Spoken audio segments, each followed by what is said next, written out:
In Dayton, Ohio, in March of 1979, on an afternoon when the light was still thin and the lawns had not yet fully recovered from winter, a man knocked on the front door of a house he had never visited before. The knock was not loud. It was the kind of knock a person makes when they are not entirely certain of their welcome. 3 measured sounds, then a pause, then the particular silence that follows when a person on the other side of a door stops moving and comes to listen. The man on the step had driven from his own home to get here. He was 39 years old. He was wearing a short-sleeved shirt in cool weather, which was how he usually dressed. He stood still in the thin March light and waited. The door opened, and the man standing in the frame was him, not a resemblance, not a strong family likeness of the kind that makes people say, "Oh, I can see it." The face in the doorway was the same face that had knocked. The hands were held the same way.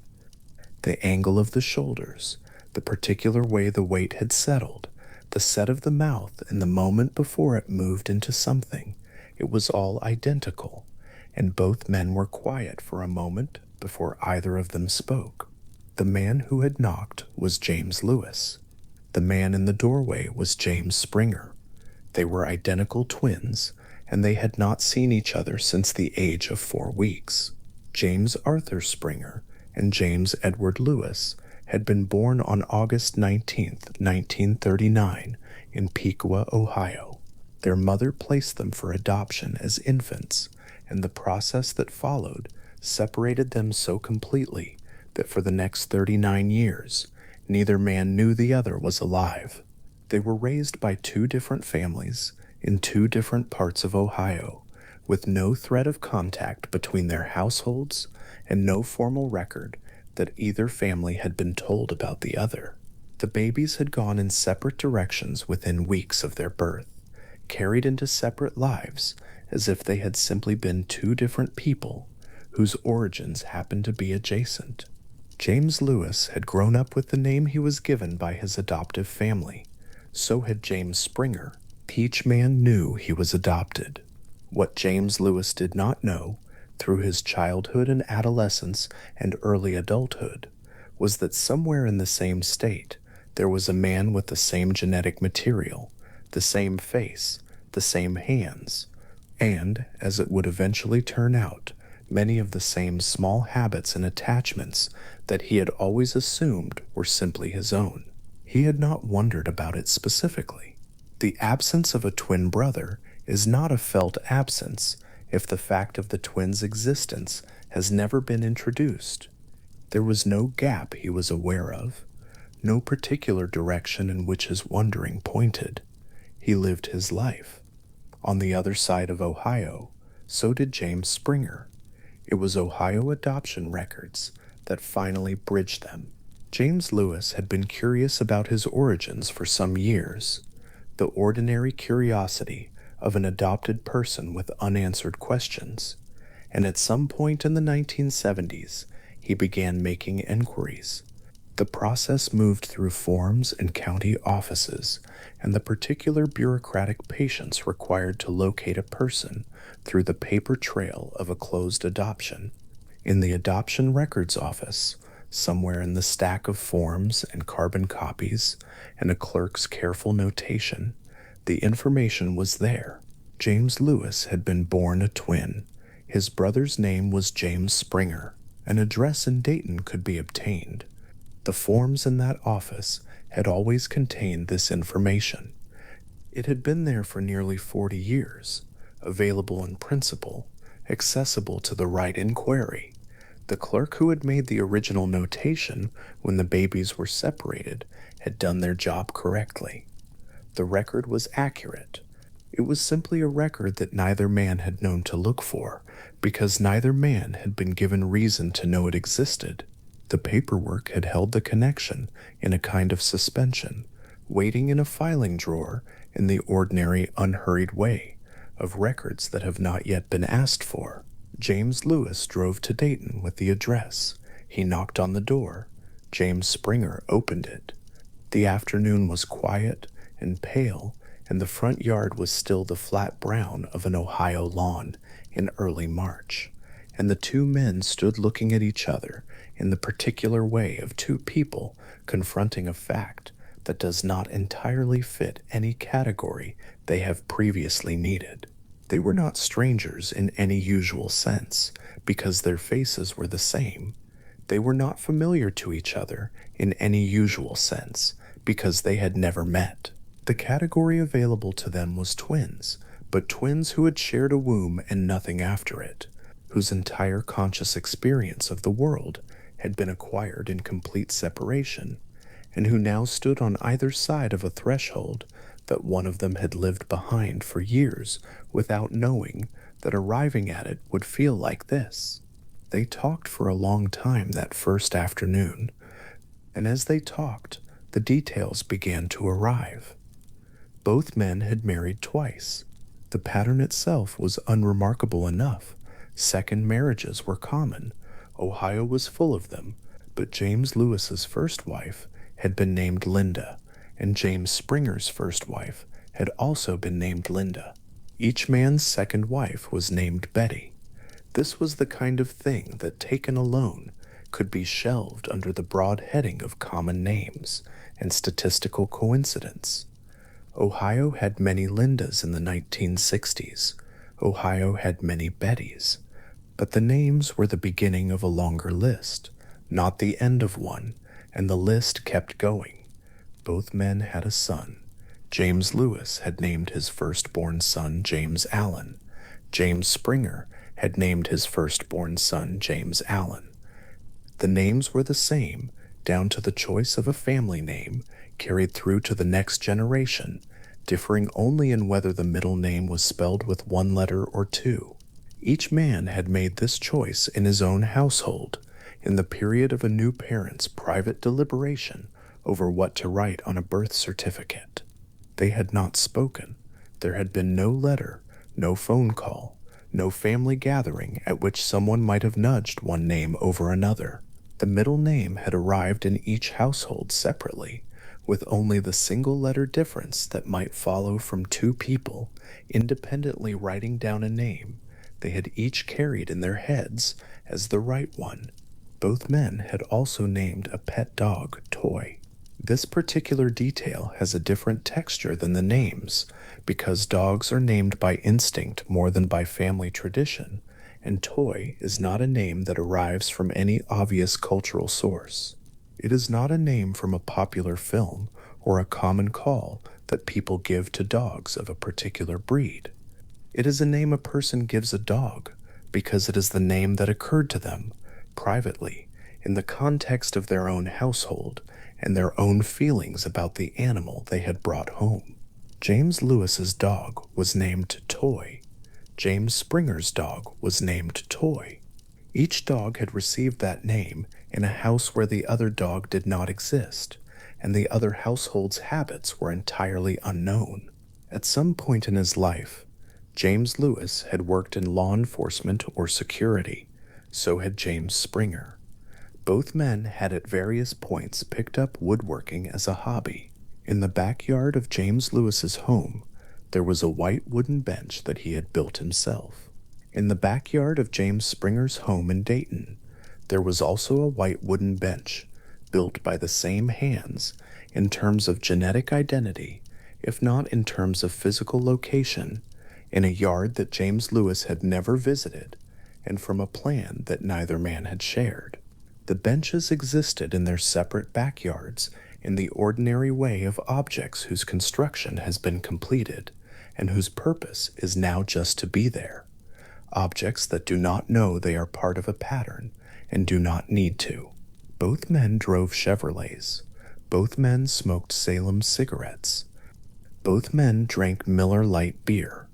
These last three were consumer preferences, the kind of brand loyalty that gets built up across years of small choices made in supermarkets and at filling stations and in the ordinary social situations where one cigarette gets selected over another, one can gets picked up, and another gets left.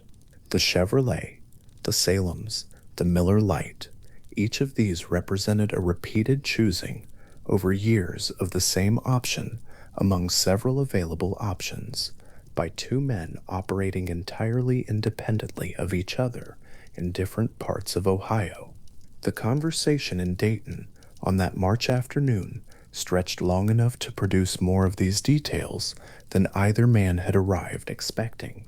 The feeling it created was something closer to a slow accumulation than a single shock. Each detail arrived and settled beside the ones already there, and the picture they assembled together was not one of two men who had happened to share a few preferences.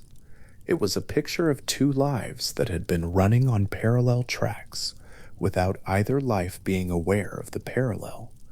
James Lewis and James Springer had both experienced certain headaches at particular times. They had both bitten their nails in the same way.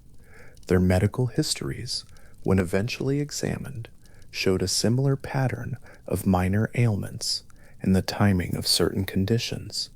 Their handwriting looked alike to people who were asked to compare it without being told whose it was.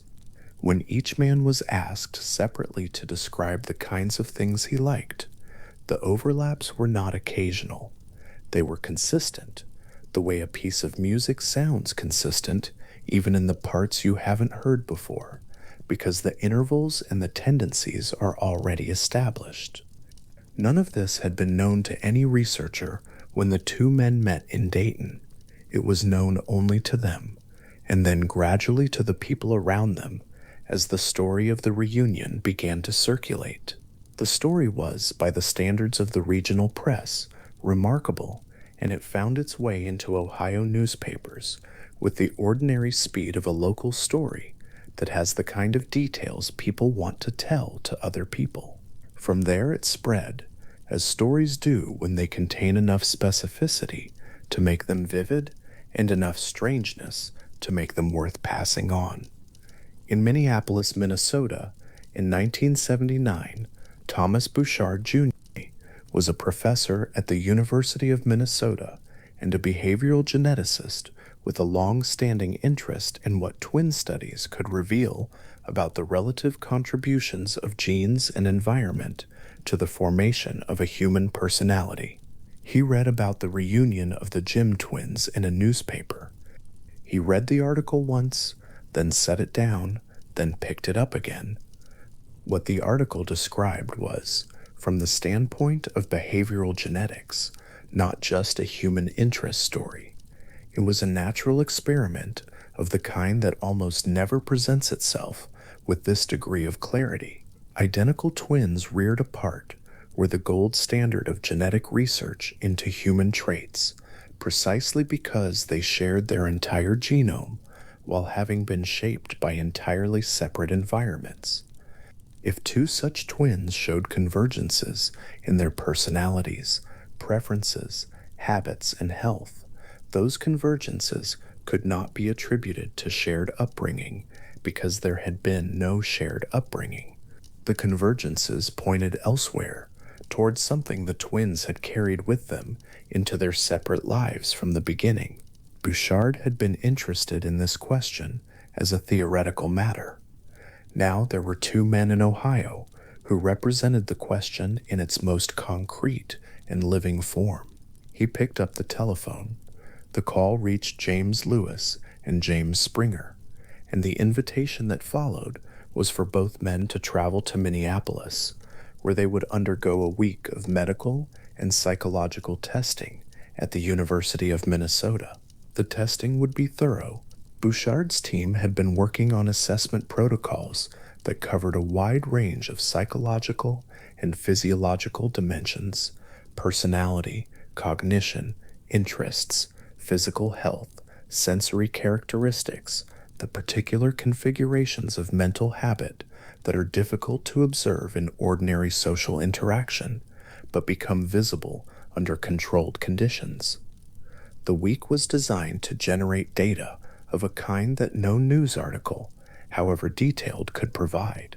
Both men agreed to go, and when they arrived in Minneapolis and the testing began, what Bouchard's team encountered was a degree of convergence between two separated people that the questionnaires and measurements kept finding and kept recording page after page in the particular neutral language of a data sheet that notes what it observes without embellishment. The testing sessions were long.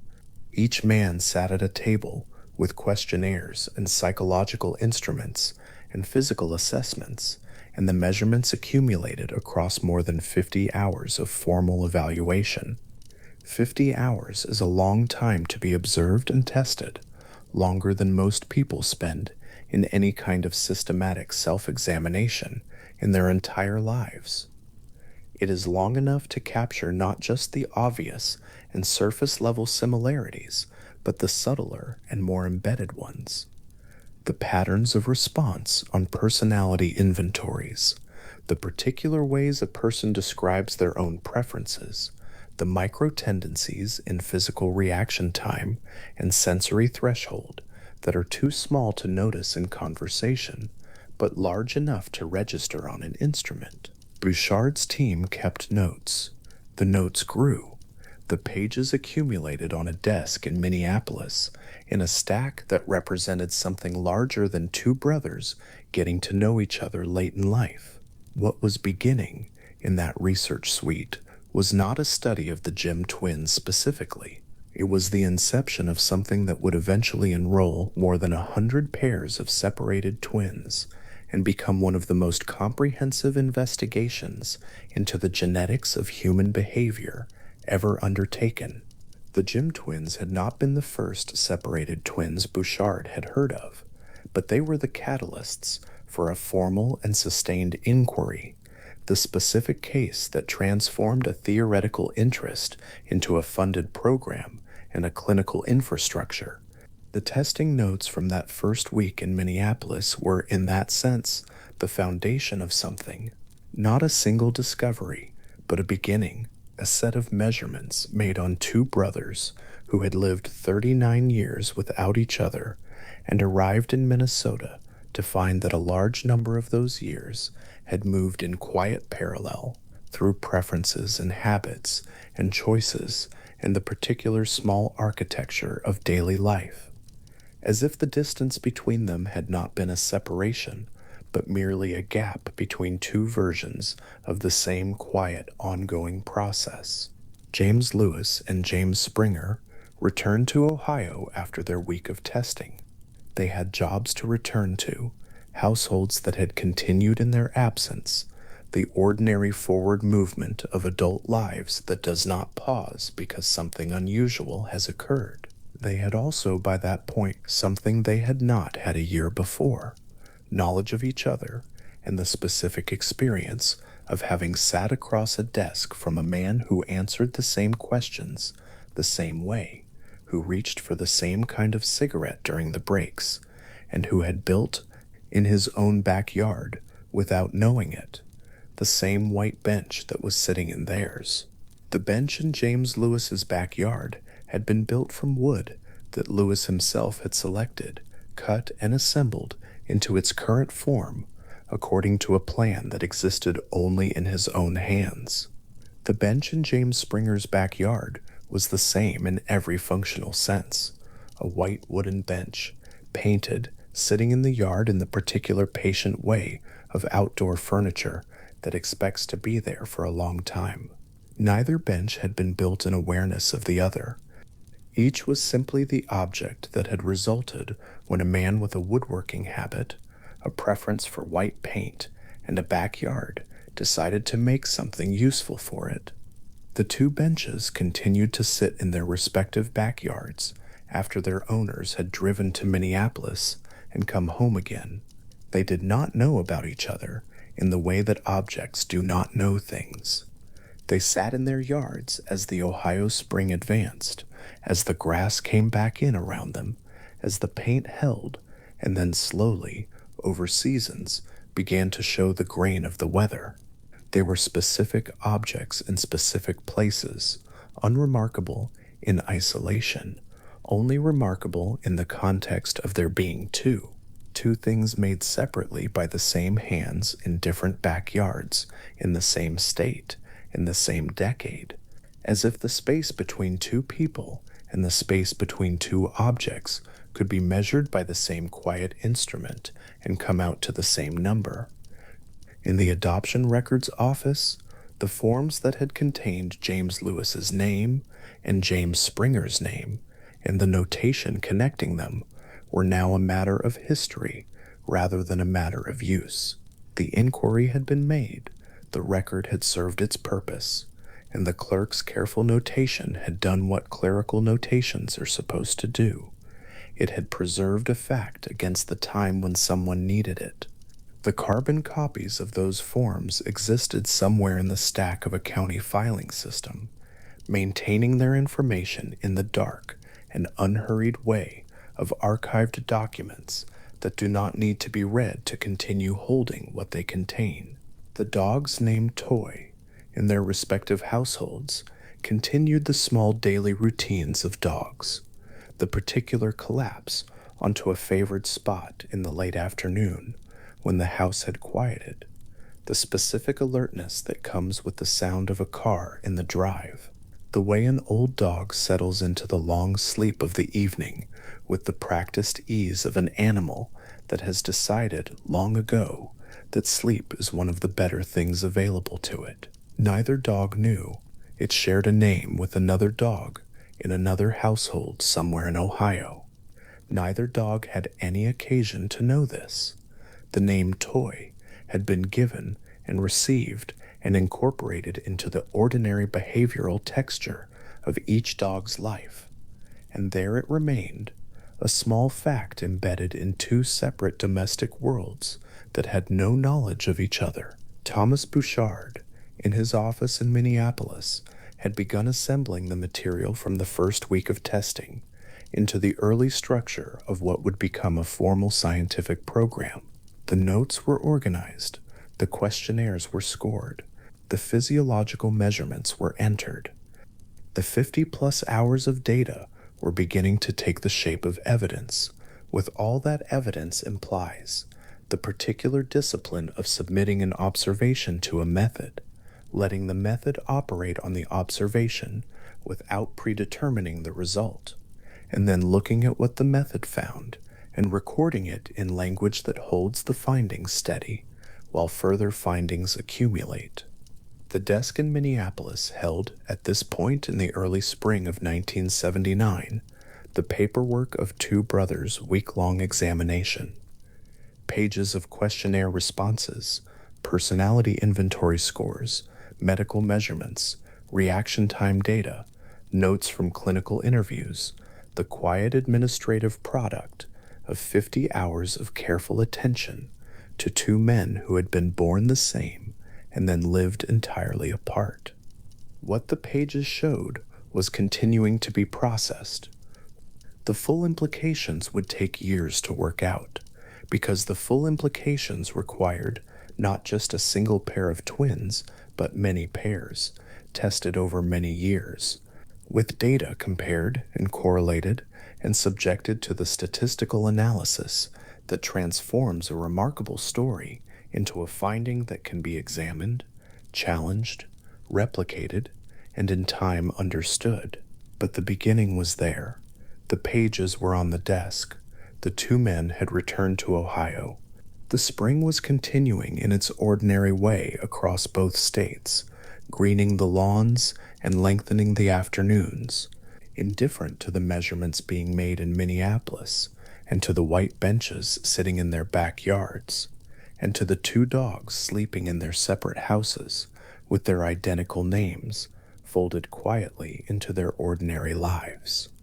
James Lewis and James Springer had been born in the same room in Piqua, Ohio, in August of 1939, and had been separated before they were old enough to have any experience of the other's presence. For 39 years they had each been a complete person, whole in themselves, without knowledge that the other was there. The completeness had been real. Each life had had its own texture, its own history, its own accumulation of experience and preference and habit and choice. And within that completeness, quietly and without any direction from outside, Certain things had arrived in both lives, as if from the same source, the same names, the same hobbies, the same cigarettes, the same car, the same dog, the same bench, the same way of doing things that the other person on the other side of Ohio was also doing without knowing it. What that meant, specifically, scientifically, in terms of the question of what shapes a human life, and how much of the shaping happens before birth, and how much happens after, was what the notes on Bouchard's desk were beginning, slowly and carefully, to try to measure. The pages kept accumulating. The desk held them.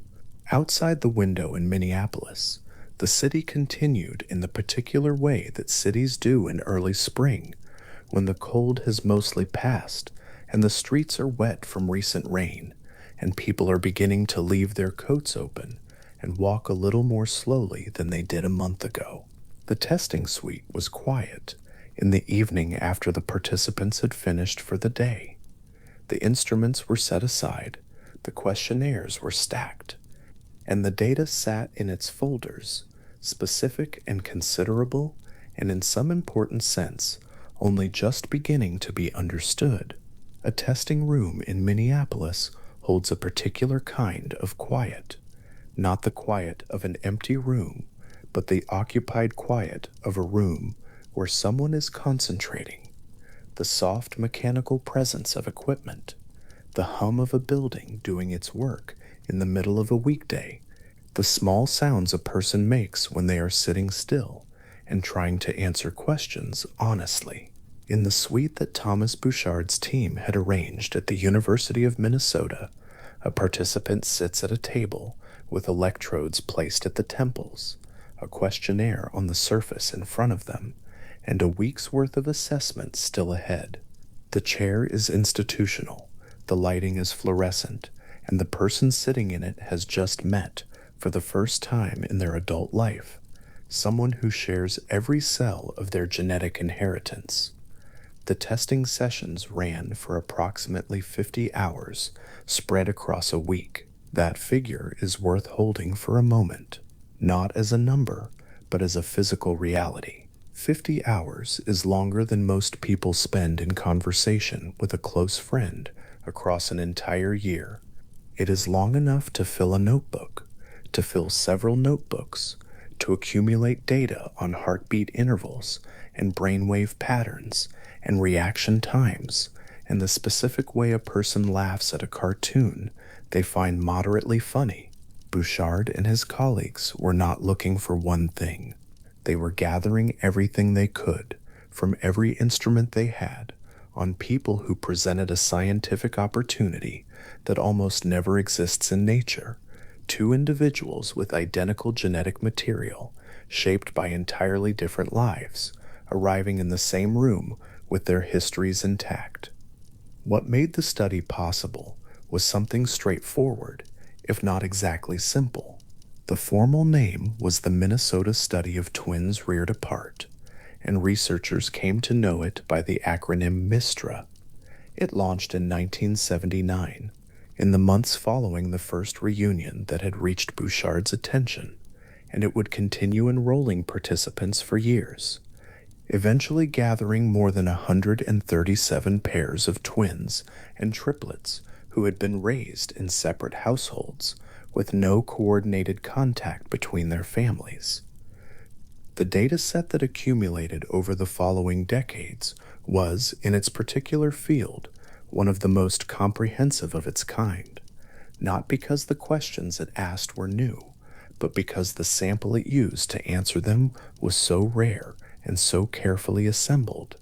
To understand what MISTRA was measuring, it helps to start with what was already known, or at least suspected, before the study began.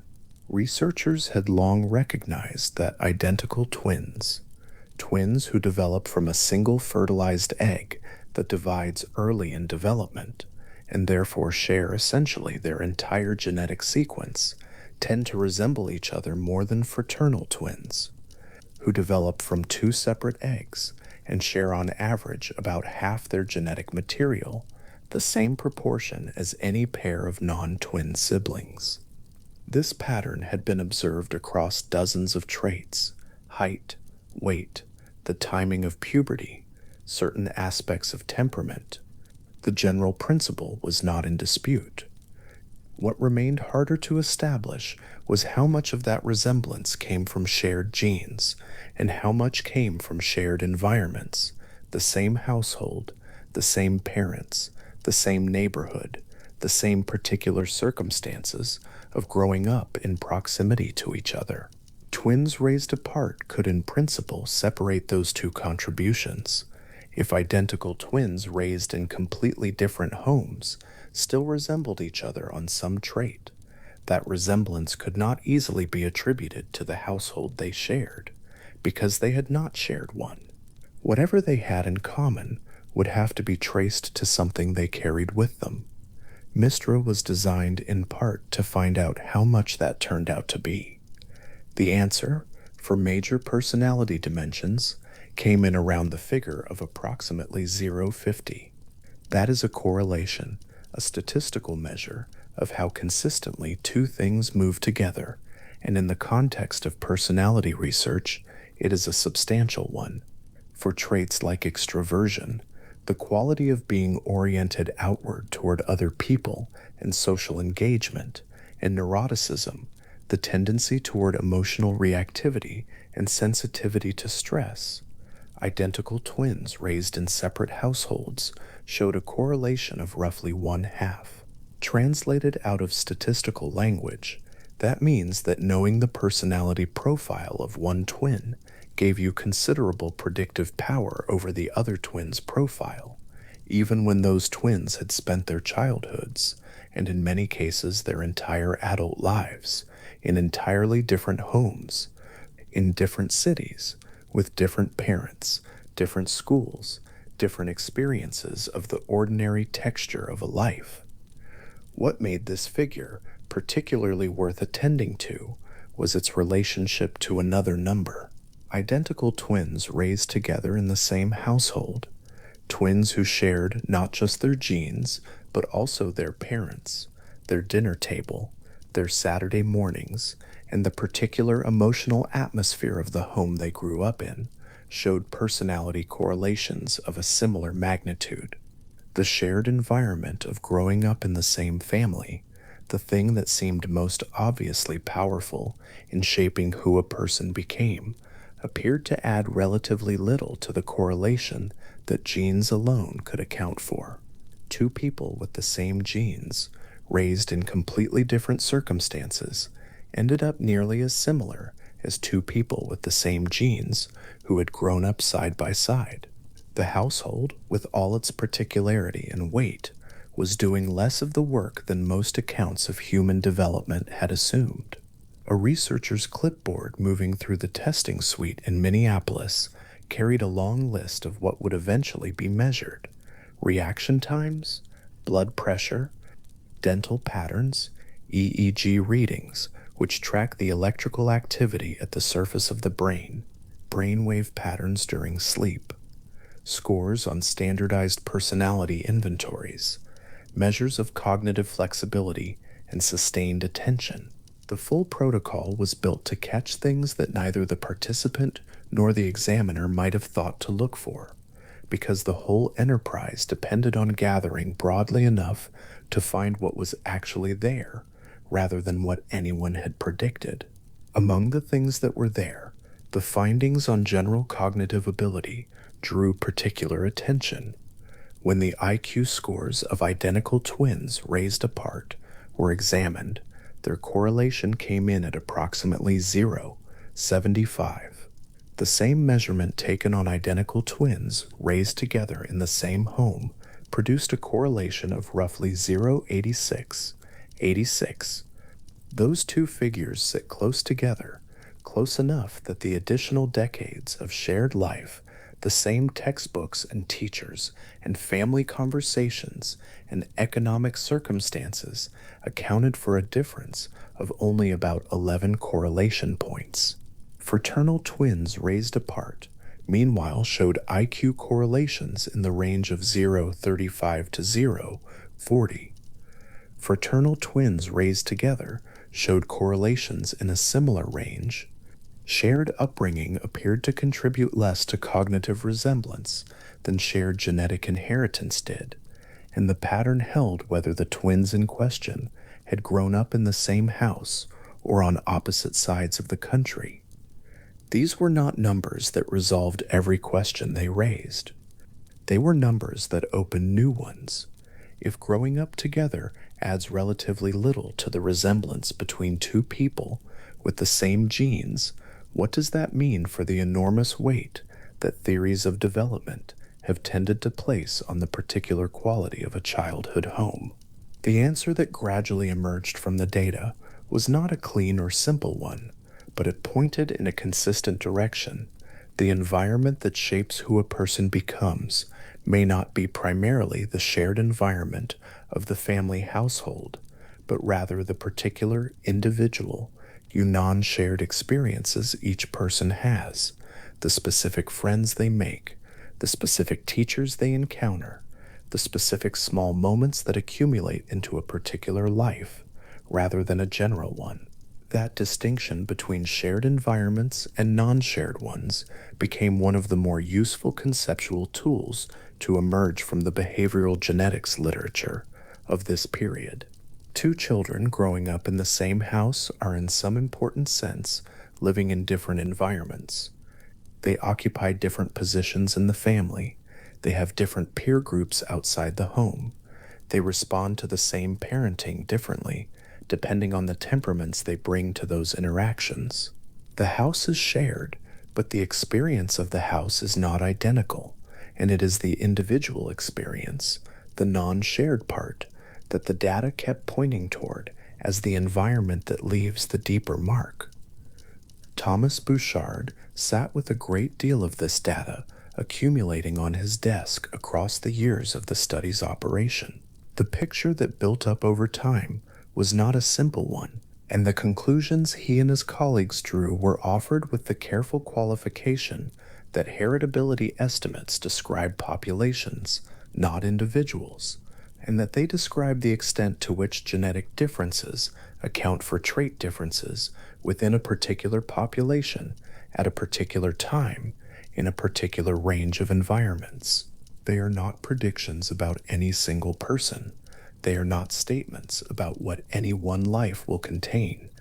They are descriptions of patterns found in large groups of people studied under specific conditions, and they carry all the limitations that come with any statistical summary of a world as varied as the human one.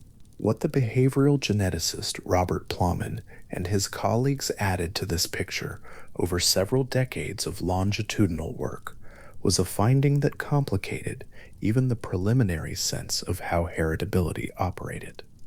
In childhood, the heritability of general cognitive ability sits at roughly 0.40, meaning that genetic differences account for around 40% of the variation in cognitive ability among children in the population studied. By adulthood, that figure rises to somewhere between 0.60 and 0.80. The genetic contribution to cognitive ability, rather than being fixed in early life and gradually overwritten by experience, appears to grow as a person ages. The pattern runs counter to an intuitive expectation. Most accounts of development assume that early environments are the most powerful ones, that the conditions of childhood set a trajectory that later experience elaborates but cannot fundamentally alter. The data suggested something different, that as people gain the autonomy to choose their own environments, to select the friends and occupations and settings that fit them, something that was always in them begins to express itself more fully, and the gap between identical twins raised apart and identical twins raised together narrows rather than widens with time. A pair of twins arriving at the Minneapolis testing suite late in the life of the study, arriving in middle age rather than young adulthood, having lived their separate lives for 4 or 5 decades, would have had a longer run of evidence behind them. Each would have chosen, over the years, the situations that suited them. Each would have drifted toward or stayed in occupations that fit something about how they were built. And on the measures that captured those accumulated tendencies, they would likely have shown more resemblance to each other than a pair of identical twins assessed in early childhood, before any of that self-selection had had time to operate. Among the participants in Mistra, Bouchard's team documented a number of cases where separated identical twins had independently entered the same occupation in different regions of the country without contact or knowledge of the other's career. The firefighter cases were among the ones that made it into the study's records with particular clarity.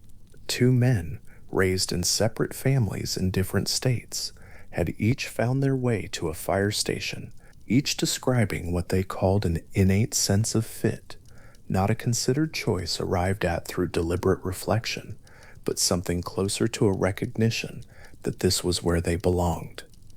They had reached similar ranks. They described the work in similar terms. When they sat in adjacent chairs in a Minneapolis testing room and were asked separately to describe what had drawn them to the job, the answers, though not identical in language, pointed toward the same thing, a pull toward the work that had preceded any clear reasoning about it. This is worth holding gently without pressing it too hard. The observation is not that genes determine occupation or that a person's career is written into them at birth and needs only to be discovered. It is the more modest and in some ways more interesting observation that people carry heritable predispositions towards certain kinds of activity, certain levels of complexity and stimulation, certain types of interaction with other people and with the physical world, and that when those predispositions are left to find their own expression in environments that did not share a common origin, they sometimes end up in the same place anyway. The testing suite in Minneapolis received another pair. A researcher turned a page. A stopwatch clicked. The fluorescent hum continued over the table where a questionnaire was being filled in, one careful answer at a time, answered by a person whose twin was somewhere else in the building, filling in the same questionnaire with answers that would, when the comparison was made, show a consistency that had no simple explanation. The quiet scratch of pencil on paper in that room was producing something that would eventually reach the scientific literature in a series of papers that were carefully worded, hedged with appropriate qualifications, and still striking enough in their findings that the field of behavioral genetics was significantly shaped by what they contained. The estimates that came out of Mistra were not exotic outliers, not results that appeared in one study and vanished when others tried to replicate them. They were consistent with findings from other large twin studies conducted in Sweden, in Australia, in the United Kingdom, studies that used different populations, different methods, and arrived at numbers in the same range. The convergence across independent data sets was part of what gave the findings their weight. A pair of twins arriving separately at the testing facility, each carrying a small bag packed for a week, each navigating the same building for the first time, would sometimes encounter each other in a corridor before any formal introduction had been arranged. Researchers who observed these moments described them as frequently quiet, not dramatic, not tearful in most cases, but still, in a way that had its own character. Two people stopping in a hallway, looking. The particular quality of looking at a face you have never seen before that nonetheless contains something recognizable, not the recognition of a memory, but something closer to the recognition of a pattern that fits one you already carry. The measurement of that moment, if measurement were possible, would be its own kind of science. What Mistra could measure was what came afterward, the scores on personality inventories, the correlations in brainwave patterns, the heart rate variability readings, the specific ways two people described their emotional reactions to hypothetical situations, their preferences, their fears, the things they said brought them satisfaction, and the things they said felt like effort. Across all of those domains, the pattern that accumulated over more than a decade of data collection was one of consistent resemblance, not perfect identity.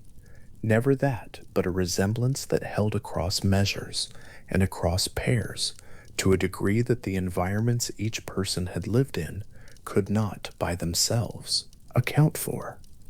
The heritability of major personality traits sitting at around 0.50 is a finding that has continued to be replicated in studies conducted since Mistra's active phase ended. It has been found in Scandinavian twin registries containing hundreds of thousands of pairs. It has been found in studies using molecular genetic methods that bypass twin comparisons entirely and look directly at the relationship between genetic variance and trait variation in large population samples. The number and what it implies has shown considerable durability as a finding, even as the methodologies for producing it have expanded and refined. What the number does not mean is that half of who a person is has been fixed in advance and half is available to change. Heritability is a population-level statistic, not a claim about individuals. It describes the proportion of variation in a trait that is associated with genetic differences in a particular group of people in a particular environment. Change the environment substantially. Give everyone in the population the same extreme degree of deprivation or enrichment, and the heritability estimate will change too, because the range of environmental variation that was contributing to trait variation has been removed. The estimate is always relative to the conditions under which it was produced. This is not a limitation unique to behavioral genetics. It is a feature of all population statistics, and it belongs in the foreground of any honest account of what the numbers mean. Bouchard was careful about this. The papers that came out of Mistra were careful about this. The care was partly scientific and partly something else, an awareness that findings in this area were not received as neutral by the people who read them, and that precision about what was and was not being claimed mattered not just for accuracy, but for the kind of understanding the research could actually produce. A researcher's clipboard in that Minneapolis suite, moving steadily through 50 hours of assessment across a week's work, was producing data that would be handled with that kind of care. The soft turning of a page in a quiet room, the adjustment of an electrode, the particular patience required to conduct careful science on people who had traveled a long way and had an unusual amount riding on the experience of being studied and understood. The picture of a human life that emerged from Mistra was not simpler than the one it had found, but it was different in specific ways. The influence of the shared family environment on adult personality was smaller than most accounts had assumed. The influence of genetic factors was larger, and it grew rather than diminished as people aged into the autonomy to select their own circumstances. Non-shared individual experience mattered substantially and appeared to be the environmental input that actually shaped trait differences between people who grew up in the same household, and the resemblance between identical twins raised in entirely different conditions remained high enough across enough traits and enough methods that it could not be set aside as artifact or coincidence. These were not simple findings, and they were not without challenge. The study's critics pointed to potential limitations, the possibility that adoption placements were not random, and that twins placed in similar families might share more environment than the design assumed, the use of self-report measures that might be influenced by how a person expected a twin to answer, The fact that the sample, though large for its type, was not a random population sample. These were legitimate methodological concerns, and the field's response to them was gradual and ongoing, producing refinements to methods and alternative study designs that tested the findings' robustness from different angles. The broad pattern survived the scrutiny, though the specific numbers continued to be debated and refined. What accumulated on Thomas Bouchard's desk across the years of the study's operation was not certainty. It was evidence, a large, carefully gathered, methodologically varied body of evidence that added considerable weight to some claims about human development and considerably less weight to others.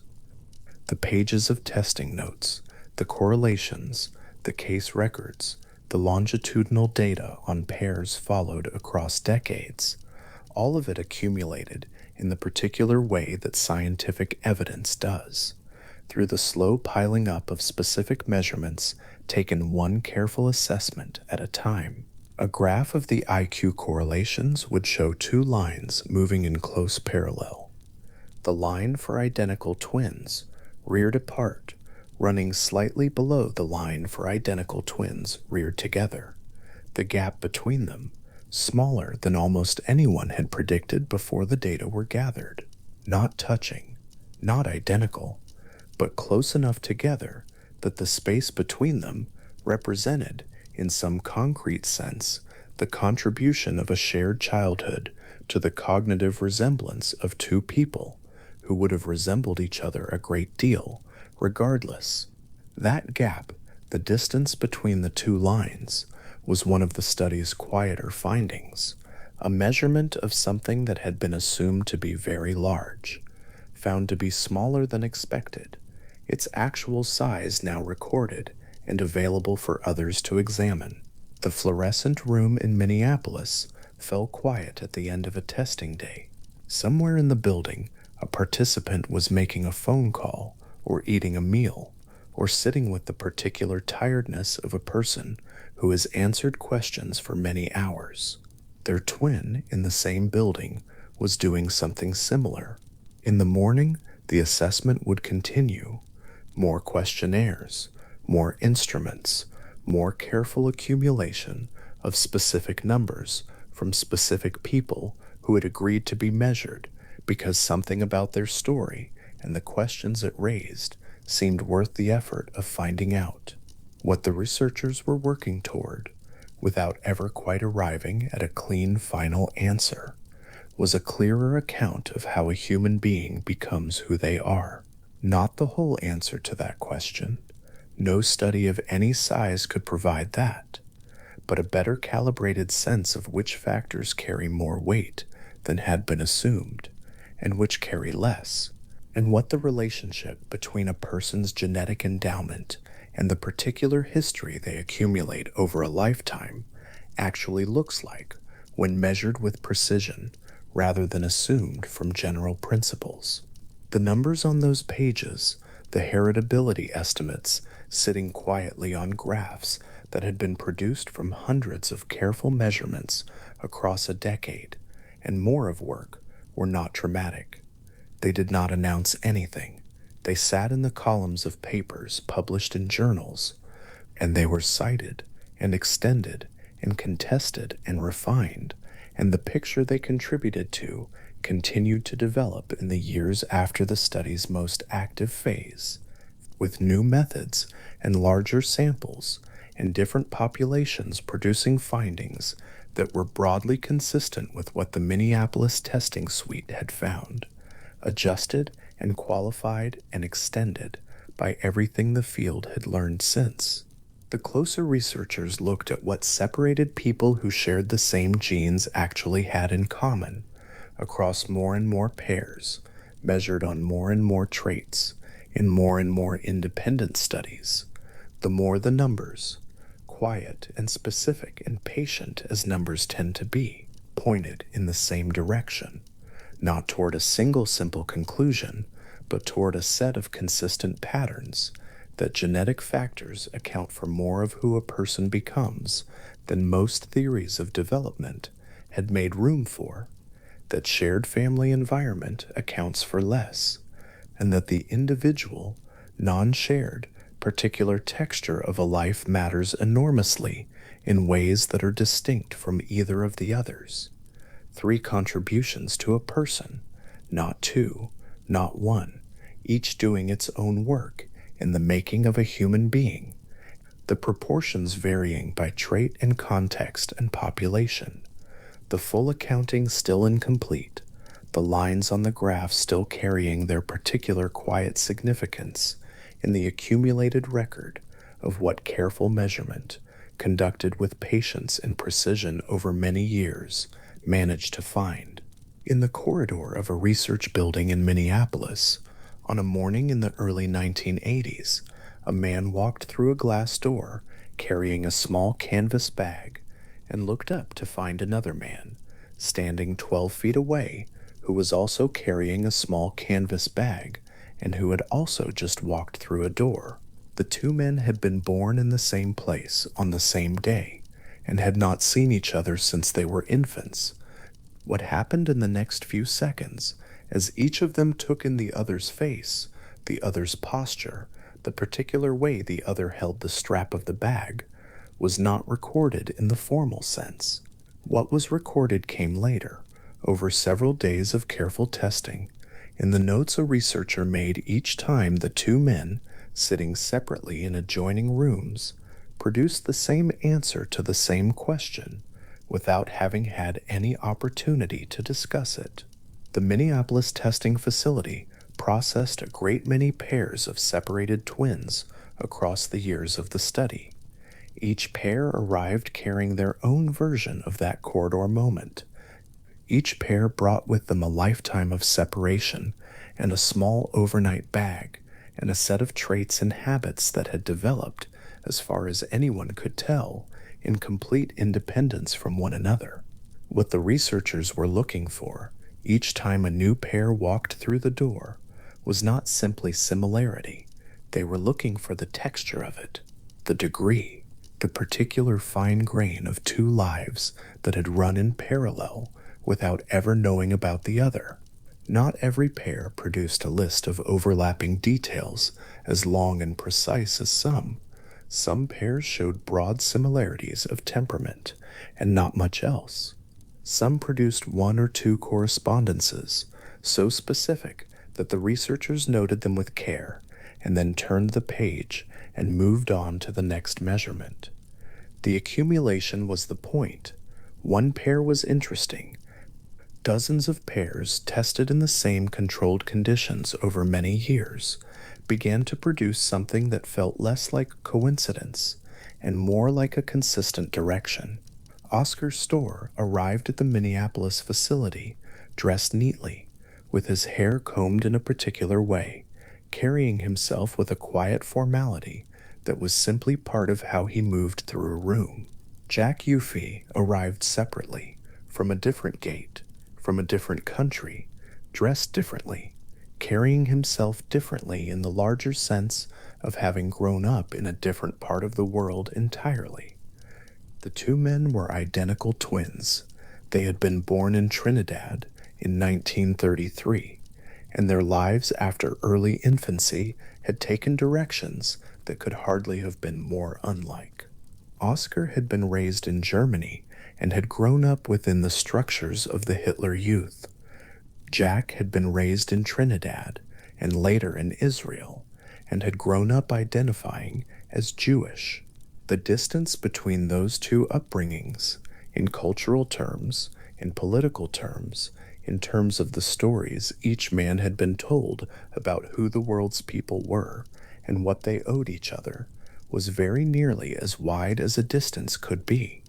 And yet, when the researchers began to observe the two men quietly in the way researchers do when they are trying to catch behavior before it has a chance to become self-conscious, they noted some things worth writing down. Both men read magazines from back to front, beginning at the last page and working toward the first. a habit so specific in its reversal of the expected direction that neither man had a ready explanation for it. Both men stored rubber bands on their wrists, a small organizational habit so minor that most people who do it have never thought about it consciously at all. Both men flushed the toilet both before and after using it. The researchers noted this last detail twice because the specificity of it seemed to resist easy categorization. It was not a personality trait in the broad sense. It was not a preference that could be captured on a questionnaire about extroversion or openness. It was a small, particular sequence of actions, repeated without thought, that had apparently developed in two men living on opposite sides of a profound cultural divide. The two men also shared the habit of startling people in elevators with a sudden and very loud sneeze. Whether this was a genuine physiological pattern or a social behavior, or some combination of the two that could not easily be separated, the researchers could not fully determine. What they could note was that both men did it, that neither man had been in contact with the other during the decades in which the habit had become established, and that the people who encountered it tended to look at the two of them afterward with the particular expression of someone who has just realized they are in the presence of something they cannot immediately explain. The political and ideological content of Oscar Stower's upbringing belonged to the history it belonged to, and the researchers did not set it aside so much as they placed it in its proper frame, which was this: the question of how two men raised in such different circumstances came to share such precise behavioral habits was interesting, precisely because the circumstances were so different. If the two men had grown up in neighboring towns with similar cultural backgrounds, the overlaps would have been easier to dismiss. The fact that they had not made the small shared details harder to account for by appeal to shared environment. The researchers noted the details, filed them carefully, and moved on to the next pair. Bridget Harrison and Dorothy Lowe were British identical twins who had been separated in infancy and raised in different families, in different social environments, without contact between them. When they arrived at their first meeting in 1979, one of the first things a researcher noted was what they were wearing on their hands. Both women had arrived wearing 7 rings. The rings were on the same fingers. Both women were also wearing 2 bracelets placed on the same wrists. The jewelry had been chosen in completely separate social contexts by 2 women who had not spoken, who had not been raised in households that shared a tradition of a particular kind of ornamentation, who had simply, over the course of their lives, arrived at the same detailed configuration of small decorations on the same specific places on their bodies. Neither woman, when asked, had a clear explanation for why she wore the jewelry she wore in the way she wore it. Both had simply developed their preferences gradually, over years, in the way people do when they are not thinking about it carefully. The choices had felt personal.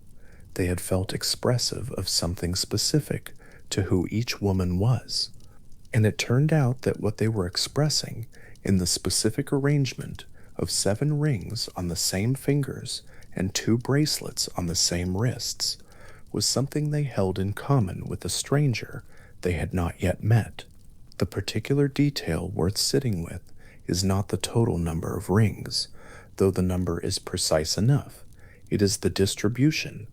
7 rings on 10 fingers is a specific arrangement, and the fact that both women had placed them on the same fingers, rather than simply arriving with the same total count, tightens the correspondence considerably. It is the kind of detail that, if offered as a story told at a dinner table, would prompt the person listening to say that it could not possibly be accurate. The researchers' notes were accurate. Dorothy Lowe and Bridget Harrison had each also independently named their children, in some cases with the same names. Both had a child named Richard. Both had a child named Karen. These choices had not been made in consultation with each other, and neither woman had been raised in a family tradition that would have pointed them toward these particular names by virtue of a shared cultural inheritance. The names had simply arrived, at different times and in different places, in the same households, a Richard in one town and a Richard in another, and neither Richard knew about the other at the time of naming. There is a particular quality to these convergences that separates them from the kind of similarity that any two people, randomly selected, might share. Any two people might own a blue coat, or prefer tea to coffee, or have a child named a name that was common in a given decade. The year a child is named matters, because names move through populations in waves, and two women born in the same year might reasonably arrive at the same popular name independently. The researchers were aware of this. They worked carefully to distinguish the correspondences that could be explained by shared cultural exposure or shared generational timing from those that seemed to resist those explanations. The specific placement of rings on specific fingers, and not just the same total count, was the kind of detail that resisted. Barbara Herbert and Daphne Goodship had been given their own name among the researchers who studied them. They were called the Giggle Twins, and the name came from a laugh. Both women had a particular way of laughing that was difficult to describe in purely technical terms, because the quality of a laugh is not easily reduced to a notation in a research file. What the researchers could note was that both women laughed in a way that involved a distinctive snorting quality, that both women folded forward in a particular way when the laugh became uncontrolled, and that both women, separately observed, deployed this laugh in exactly the same kinds of social situations, at the same kinds of remarks, in the same kinds of moments of shared absurdity, with the same apparent threshold between what was merely amusing and what was funny enough to produce the full response. The two women arrived at their reunion wearing the same thing, a beige dress and a brown velvet jacket. This was noted in the researchers' records with the same precision as the other details. It was not a uniform. It was not a coordinated outfit chosen after any contact between them. Both women had simply dressed that morning in what they had chosen to wear without any knowledge of what the other had chosen, and what they had chosen was the same. Daphne Goodship and Barbara Herbert had also both experienced miscarriages in the same year. Both had met their husbands at the same age. These are the kinds of correspondences that a careful researcher handles with some caution, because life events of this kind are not uniformly distributed across the population, and two people of the same age, sharing the same developmental milestones, is less remarkable than two people sharing the same arrangement of rings on their fingers. The researchers noted the convergences and placed them alongside the other data, neither amplifying them beyond what they were, nor dismissing them as irrelevant, simply because they were harder to evaluate. The gesture that was documented most precisely was a specific habit both women had of pushing up their noses with the palm of their hand. A researcher who observed both women within the same session noted it twice in the same hour, once in one woman and once in the other, and made a small pencil sketch beside the written description in the notebook. The sketch was not elaborate. It captured the angle of the wrist and the way the palm met the underside of the nose, the particular direction of the push, the moment in conversation when the gesture tended to appear. Both women had been using this gesture for as long as either could remember. Neither had a name for it. It was simply one of the things their hands did. What makes the gesture worth the researchers' careful notation is not its strangeness, exactly, but its specificity. Human beings have a very large repertoire of small physical mannerisms, and most of those mannerisms develop over years without conscious attention in response to some combination of physical habit, emotional state, and social feedback. A gesture like this one, distinctive, recurring, specific in its form, is exactly the kind of trait that researchers in behavioral genetics have argued may carry a genetic component that operates below the level of conscious choice. The body learns to do things before the mind has thought to wonder why it is doing them. Both women's bodies had learned to do the same thing. The Minneapolis testing facility collected these observations pair by pair over the course of many years. Each pair brought its own texture, its own specific set of convergences and divergences, its own version of the first meeting in the corridor, and the slow revelation of what had developed in parallel. Some pairs showed similarities in their broad emotional profiles, in how quickly they became comfortable in a room with strangers, in how long they took to trust a new person, in the pace at which they talked when they felt at ease. Some pairs showed similarities in the specific content of their interests, in the kinds of work they had drifted toward, in the hobbies that had accumulated around them over decades of living. And some pairs produced the small, precise, almost illegible coincidences, the rubber bands on the wrist, the rings on the specific fingers, the gesture with the palm of the hand, that were hard to categorize because they sat at the edge of what categories could easily hold. The researchers were careful about language.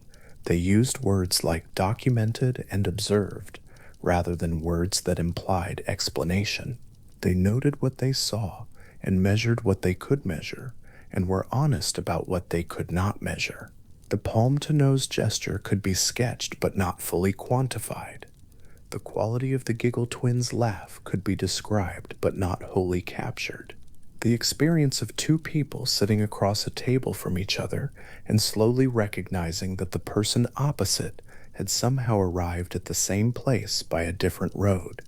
That was recorded too in interview notes and transcripts, as a series of individual accounts that kept resembling each other. What connected the cases across all their differences was not any single type of similarity. Oscar and Jack shared behavioral habits that fell outside the categories of personality or preference. Bridget and Dorothy shared an ornamental configuration and a naming pattern. Barbara and Daphne shared a laugh and a gesture and a jacket. These were not the same kinds of things. They did not form a neat list with a single explanation sitting at the top of it. What they formed was a texture, a sense accumulated case by case, that two people grown from the same biological beginning and then separated entirely carried something with them into their separate lives that did not disappear simply because the lives had gone in different directions. The researchers did not require this texture to mean any particular thing. They noted it, they described it, they continued collecting data and continued looking for patterns in the patterns, knowing that patterns found in small samples can be unreliable and that the way to test a finding is to keep testing it. The pairs kept arriving in Minneapolis, each carrying a small bag and a lifetime of separate experience, and the researchers kept opening their notebooks and making careful notes about what they found when two people who had never known each other turned out to have been doing the same small things. There is something particular about the scale at which these correspondences operate. A person's political views, or their religious inclinations, or their level of education, these are visible, countable, comparable across populations. A person's habit of reading a magazine from back to front is not the kind of thing that appears on any questionnaire about personality. It is not the kind of thing most people mention when they describe themselves to a new acquaintance. It is not the kind of thing that is held up as an expression of who someone is. It is simply a habit, accumulated quietly, persisting without examination, part of the furniture of a life that most people would not notice about themselves if asked to give an account of their own characteristics. And yet these small, unexamined habits were repeatedly the ones that appeared on both sides of the ledger. The rubber bands on both wrists, the 7 rings on the same fingers, the palm against the underside of the nose, the toilet flushed before and after in 2 countries, in 2 lives that had grown up in almost complete cultural opposition to each other. The researchers noted these details with the same precision they used for everything else, and the notebook pages filled with the particular, patient accumulation of things that were hard to explain and easy to describe. The first meeting between separated twins, as observed by researchers who were present for a number of these reunions, tended to follow a certain shape. The 2 people would be brought together in a room, and there would be a moment of looking, the sustained, careful looking that people do when they are trying to take in something large. This would be followed, usually, by the gradual emergence of smaller details, a way of standing, a way of tilting the head, the particular cadence of a voice. Some pairs reported an immediate and overwhelming sense of recognition. Some pairs reported something more gradual, a slow accumulation of small correspondences over the hours and days of the testing week that eventually produced a feeling they had not been expecting and did not quite have words for.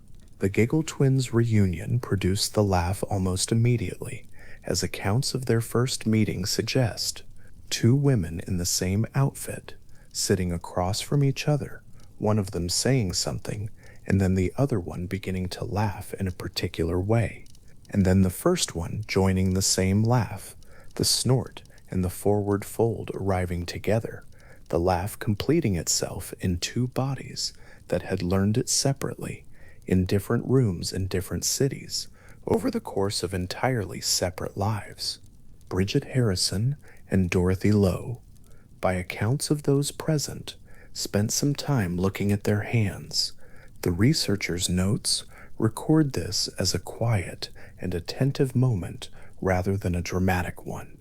2 women, seated close together, looking down at the rings on their fingers, counting, comparing, finding the same arrangement on the same digits, and sitting with that fact in the manner of people who are genuinely interested in what they have just encountered and are not entirely sure what to do with it except continue looking.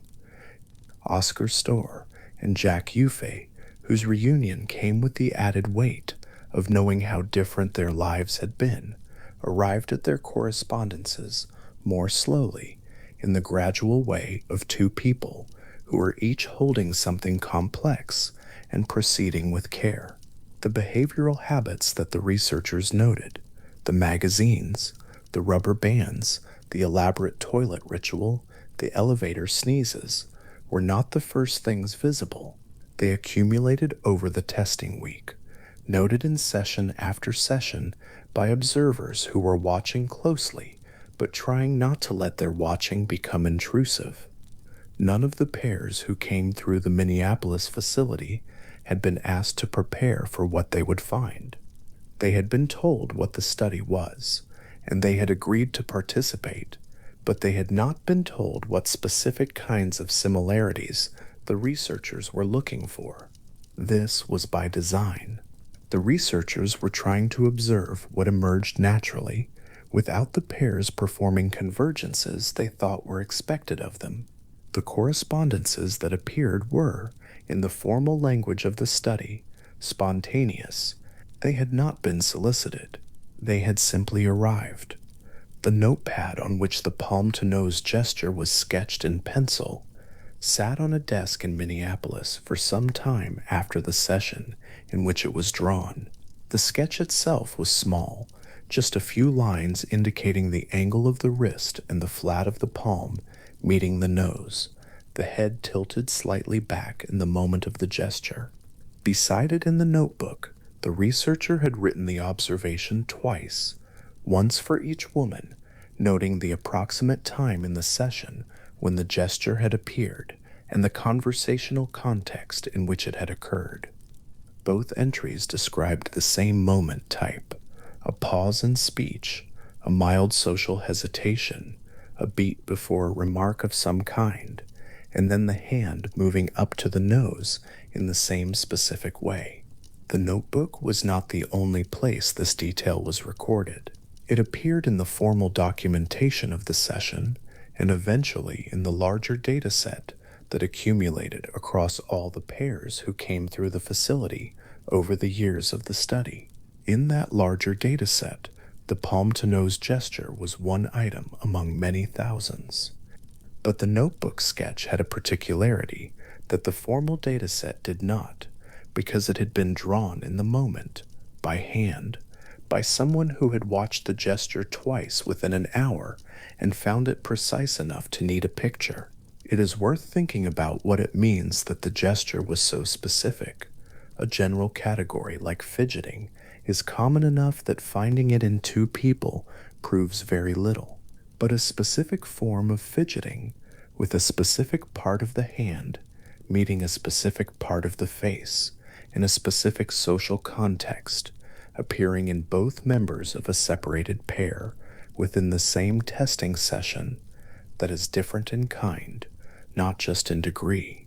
The researchers knew this. They were precise about it. They made the sketch because precision mattered. What the twin reunion cases produced, taken together, was not a simple argument and not a simple conclusion. They produced a large, carefully observed collection of correspondences across a wide range of types, from the broad and psychological to the narrow and behavioral to the almost invisible and gestural.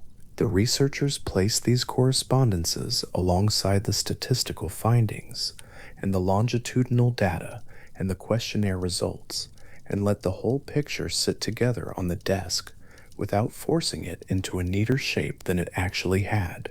The couples who arrived at the Minneapolis facility and went through the testing weeks and were interviewed and measured and observed and then went home again were not, in most cases, people who had spent their lives wondering about these questions. They had been living their lives. The studying was the researchers' work. The twins' work had been simply to live, which they had done, and which had resulted in the accumulation of habits and preferences and ways of moving through a room that had settled around them without their having chosen them precisely or examined them carefully. The researchers were the ones who looked. The elevator sneeze, the back-to-front magazine, the rings on the same fingers, the child named Richard in one city, and the same name given by a stranger in another. These details had each existed for years before anyone was in a position to compare them. Oscar Stohr had been reading magazines from back to front in Germany, and Jack Yuffie had been doing the same in Trinidad and Israel, and neither man had known there was anyone else in the world performing the same small reversal of the expected direction. Dorothy Lowe had been wearing her rings on the same fingers that her twin Bridget wore rings on, and neither woman had known that. Barbara Herbert had been using the palm of her hand to push up her nose since before she could remember, and Daphne Goodship had been doing the same, and neither of them had had any way to know that. The details had been accumulating privately, in separate lives, waiting with the patience of all habits for someone to finally place them side by side. The researcher who made the pencil sketch in the notebook knew, as she drew it, that the drawing would become one small piece of a larger record. The larger record would sit in files and eventually in published papers. The papers would be read by other researchers who would design their own studies and produce their own findings. And all of it would begin, in some sense, with the moment of looking two women looking down at their hands in a room in Minneapolis, or a researcher watching the same gesture appear twice in the same hour and reaching for a pencil to capture what the words alone could not quite hold. The notebook, with its sketch of the palm to nose gesture, its double notation, its careful record of the time and context in which the gesture appeared, was a small object. It sat on a desk. Outside, Minneapolis continued its day. The particular quality of light through a research building's windows in the mid-morning, the sound of a corridor, footsteps passing, the building doing what buildings do when they are full of people who are paying careful attention to things that most people pass without noticing. Inside, the pages of the notebook were turned. The next observation was recorded. The pencil was set down and then picked up again, and the work of looking continued in the patient, specific, unhurried way of people who have decided that the small things are worth drawing. A laboratory in 2005 holds two sets of tissue profiles side by side on a light table.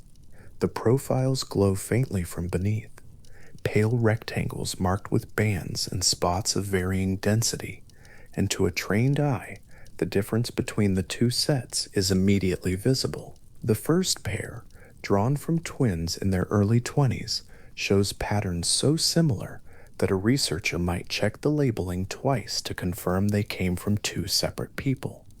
The second pair, drawn from twins in their late 60s, shows the same underlying architecture, but the marks distributed across it have diverged. Some regions are more heavily annotated in one than the other. Some quiet zones in the younger samples have become active in one twin and remained quiet in the other. The sequence underneath is identical. What has been done with that sequence over the course of a lifetime is not.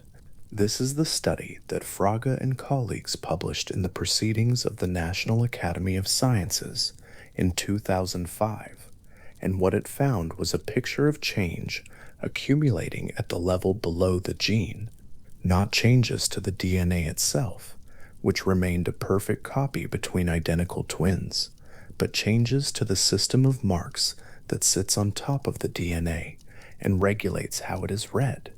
Some of these marks silence a gene, some amplify it.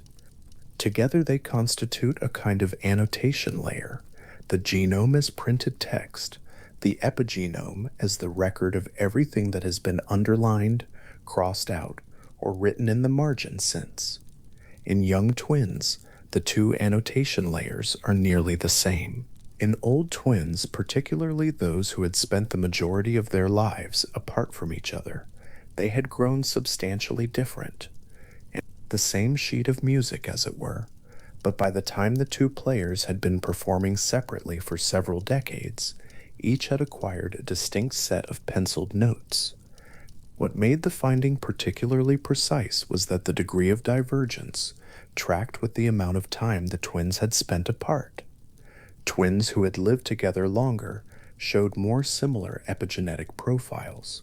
Twins who had been separated earlier and for longer showed the widest divergence. The environment, in other words, was leaving marks, not on the sequence of the genome, but on the regulatory layer above it, accumulating across decades in ways that had measurable consequences for which genes were active in which tissues.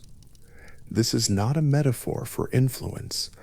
It is the physical record of it, visible under the right instruments, varying predictably with the amount of time two identical people had spent in different circumstances. The patterns on that light table are worth staying with for a moment because they carry two things at once. They carry the evidence of how much identical twins share, the underlying sequence, the initial epigenetic similarity, the broad architecture of how their genomes are organized. And they carry the evidence of how much a life inscribes itself onto a person, layer by layer, in ways that no one is choosing directly, in ways that simply accumulate as the years move through and past them. Both of these things are true at the same time, and neither cancels the other. Research on twins separated at birth has returned consistently to this tension, not because the tension is unresolvable, but because the question it poses turns out to be genuinely interesting. If two people share the same genome, the same initial epigenetic state, and then live entirely separate lives in entirely separate environments, what will they share as adults? And the answer, drawn from decades of careful measurement, is more than would be predicted if the environment were doing all of the work. Which is not to say the environment is doing nothing. It is to say that the genome is doing something too, and that something has turned out to be both wider in scope and more conditional in operation than earlier models suggested. One way to approach what the genome does is through a finding that initially reads as counterintuitive. When researchers looked at the heritability of general cognitive ability across the lifespan, not at a single age, but tracked across decades as the same populations moved from childhood into adulthood and then into late adulthood, the heritability estimates did not stay the same. In childhood, the heritability of general cognitive ability sits at approximately 0.40. This means that roughly 40% of the variation between people in measured cognitive ability is accounted for by genetic differences between them, while the remaining variation is accounted for by environmental differences, including the particular home, school, and social world each child inhabits. By adulthood, the heritability estimate has risen to somewhere between 0.60 and 0.80. The influence of the shared childhood environment, which looms large when children are young, accounts for progressively less of the variation between adults. This finding, documented by behavioral geneticist Robert Plowman and colleagues through multiple large longitudinal samples, is initially puzzling because it runs in the direction opposite to what most people would expect. One might assume that as a person ages and accumulates more experiences, the environment would account for more of the differences between people, not less. The reason the pattern runs the other way involves what happens when people gain autonomy. A child lives in the environment their parents have selected.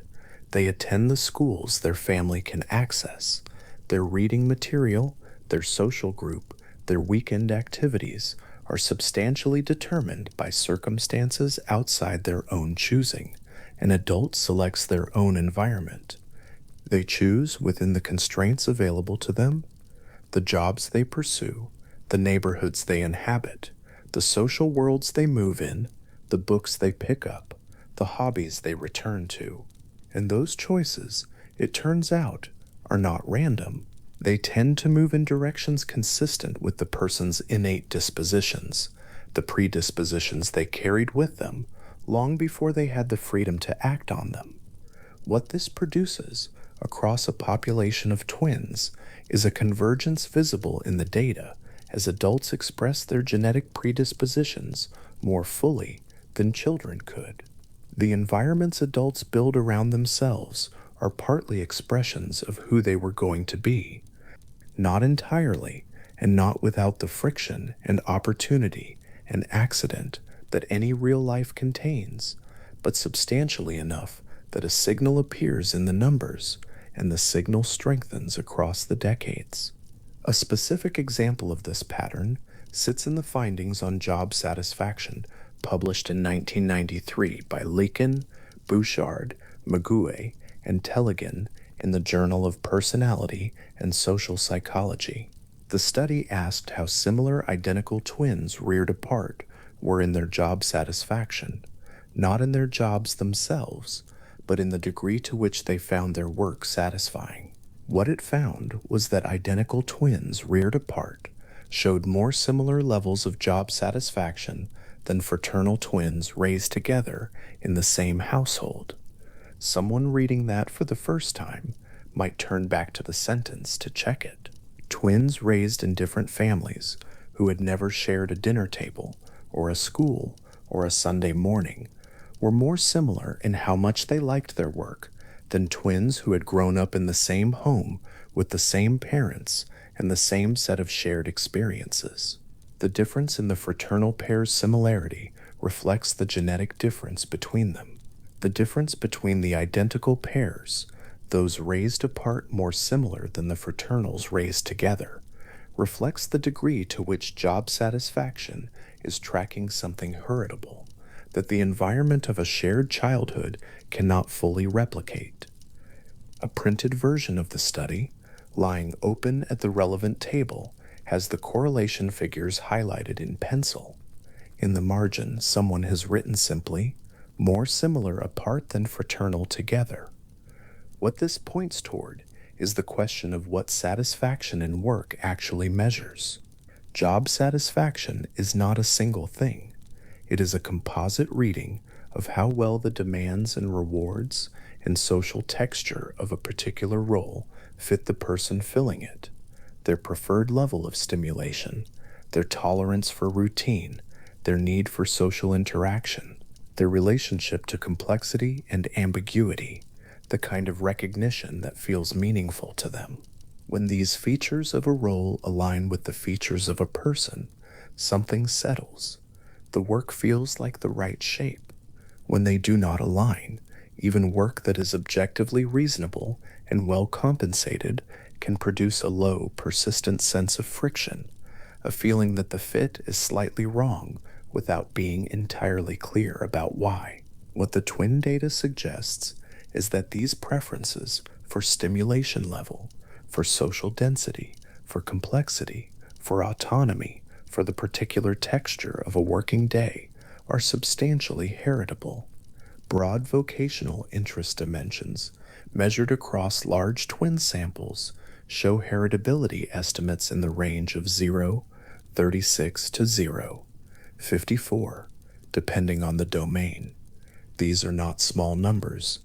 They indicate that a meaningful portion of the variation in what people find rewarding in their work is accounted for by genetic differences between them, and that when people move through the world making career choices that feel like preferences and intuitions, they are partly navigating toward an environment that fits something they brought with them long before the job existed.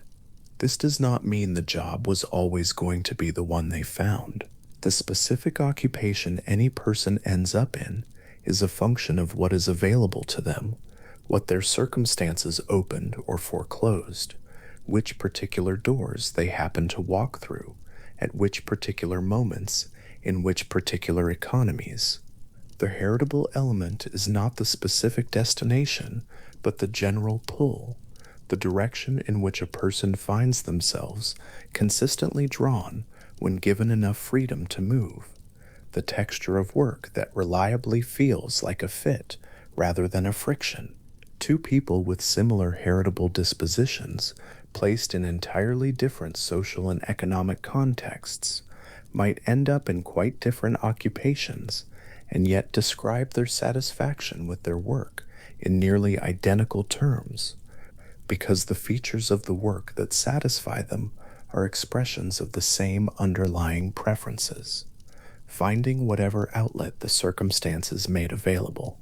Among the twin pairs studied under Thomas Bouchard at the University of Minnesota, there were cases that illustrated this pattern in a form more vivid than any graph. Separated identical twins who had both independently become firefighters in different regions of the country without any knowledge of the other's career, reaching similar ranks and describing to interviewers an identical sense of what the work demanded and why that demand felt appropriate to them. Not simply the occupation as a category, but the specific qualities of the work that they found rewarding, the physical engagement, the precision required under pressure, the social cohesion of the unit, the particular mix of waiting and acting that structures a firefighter's working life. Two people who had grown up in entirely different circumstances had independently selected their way into the same niche in the occupational world, and once there, found it fitted them in nearly the same ways. It is worth noticing what this kind of convergence requires. It does not require that the two people know each other exists.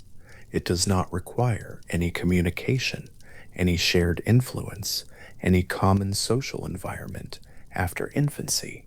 All that is required is that both people, given enough time and enough freedom, move in directions consistent with what they carry, that the accumulated small decisions about what to pursue and what to let go, about which opportunities to lean into and which to step back from, trace over the years a path shaped partly by predispositions that were present long before any of the choices were made.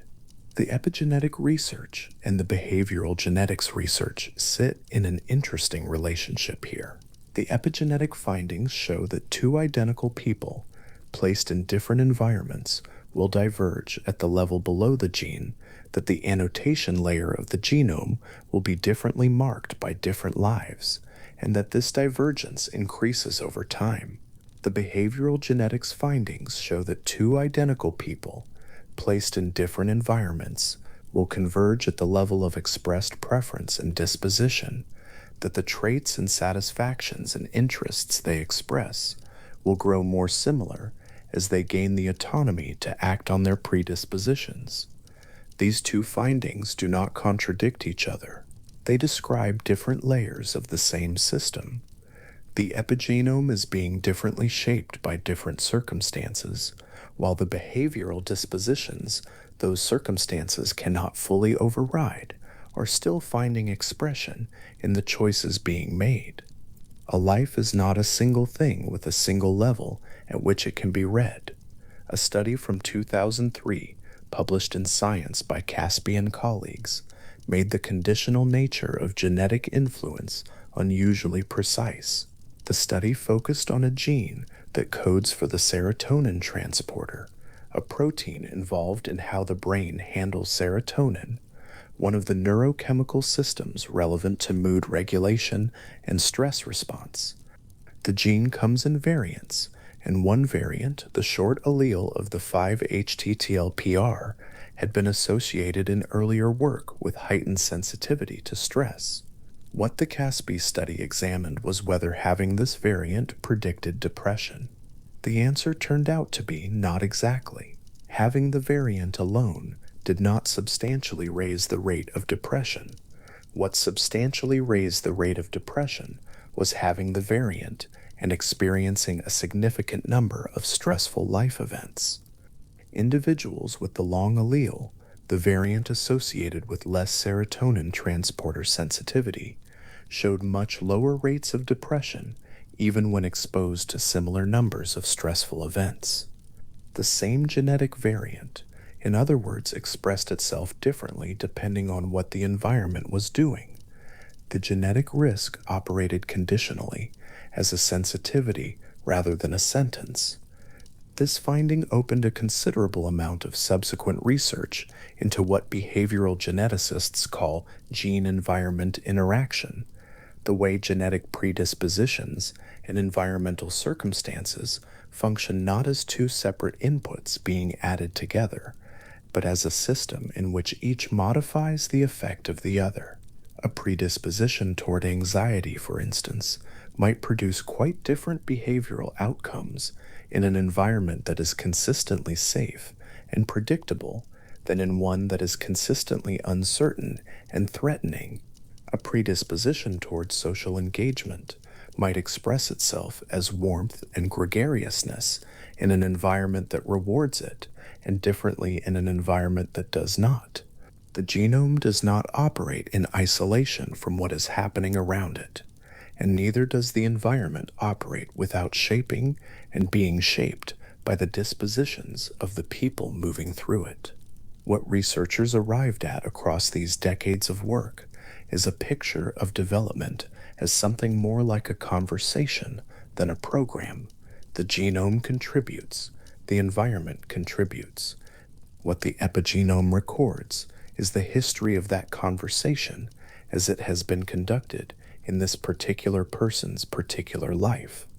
the marks accumulating, the regulatory layer being annotated, the expression of certain capacities and inclinations being nudged one way or another by the specific circumstances this person moved through and not some other. Two identical people, placed at birth in different settings, will end up different in measurable ways that track with how their lives diverged. And they will end up similar in other measurable ways that track with what their lives could not change, what persisted in the genome and found expression regardless of the particular path available. It is possible to hold both of these as true without needing to resolve them into a single tidy principle. The world contains things that shape us and things that were already there to be shaped, and the line between these is not fixed and is different at different layers of a person and shifts over a lifetime as the environment and the genome continue their long, non-deliberate exchange. There is a particular kind of research finding that takes a moment to fully arrive, not one with an immediately surprising number, but one that shifts slightly the angle at which a familiar thing is held, so that what looked obvious from the previous angle now looks more complicated in a way that is interesting rather than troubling. The finding that job satisfaction is more heritable than most people assume is one of these. The finding that religious inclination has a heritability of approximately 0, 44 to 0, 50 in adult samples is another. This was documented by researchers including Martin, Eves, and Jardine in work using large Australian twin samples in the 1980s. The finding covers not the specific religious tradition a person holds, which is strongly shaped by the family and community in which they were raised, but the general inclination toward religious or spiritual engagement as a feature of adult life, whether a person, once grown and free to make their own choices, tends to move toward or away from the kinds of practice and community that organized religion provides. Placed alongside the job satisfaction data, this finding fills in part of a broader picture. The specific form that a person's religious life takes, the particular tradition, the specific congregation, the doctrinal commitments, is overwhelmingly a product of circumstance, of the family they were raised in, and the community that surrounded them. But the underlying inclination, the pull toward or away from that kind of engagement, as adults make their own choices, carries a heritable component that is not explained by shared environment alone. Two identical twins raised in different religious traditions may end up practicing very different faiths. They may also end up at very similar positions on the dimension that runs from strong engagement to full disengagement, because that position is partly shaped by something they brought with them rather than something either tradition gave them. Social and political attitudes show a similar and somewhat wider spread. Heritability estimates for specific political and social attitudes from large twin studies fall in the range of 0, 30 to 0, 65, depending on the particular attitude being measured and the population from which the sample is drawn. The specific contents of a person's political views, which party they vote for, which policies they endorse, which issues they regard as central, are substantially shaped by the social world they grew up in, the community that surrounded them, the particular historical moment in which their views formed.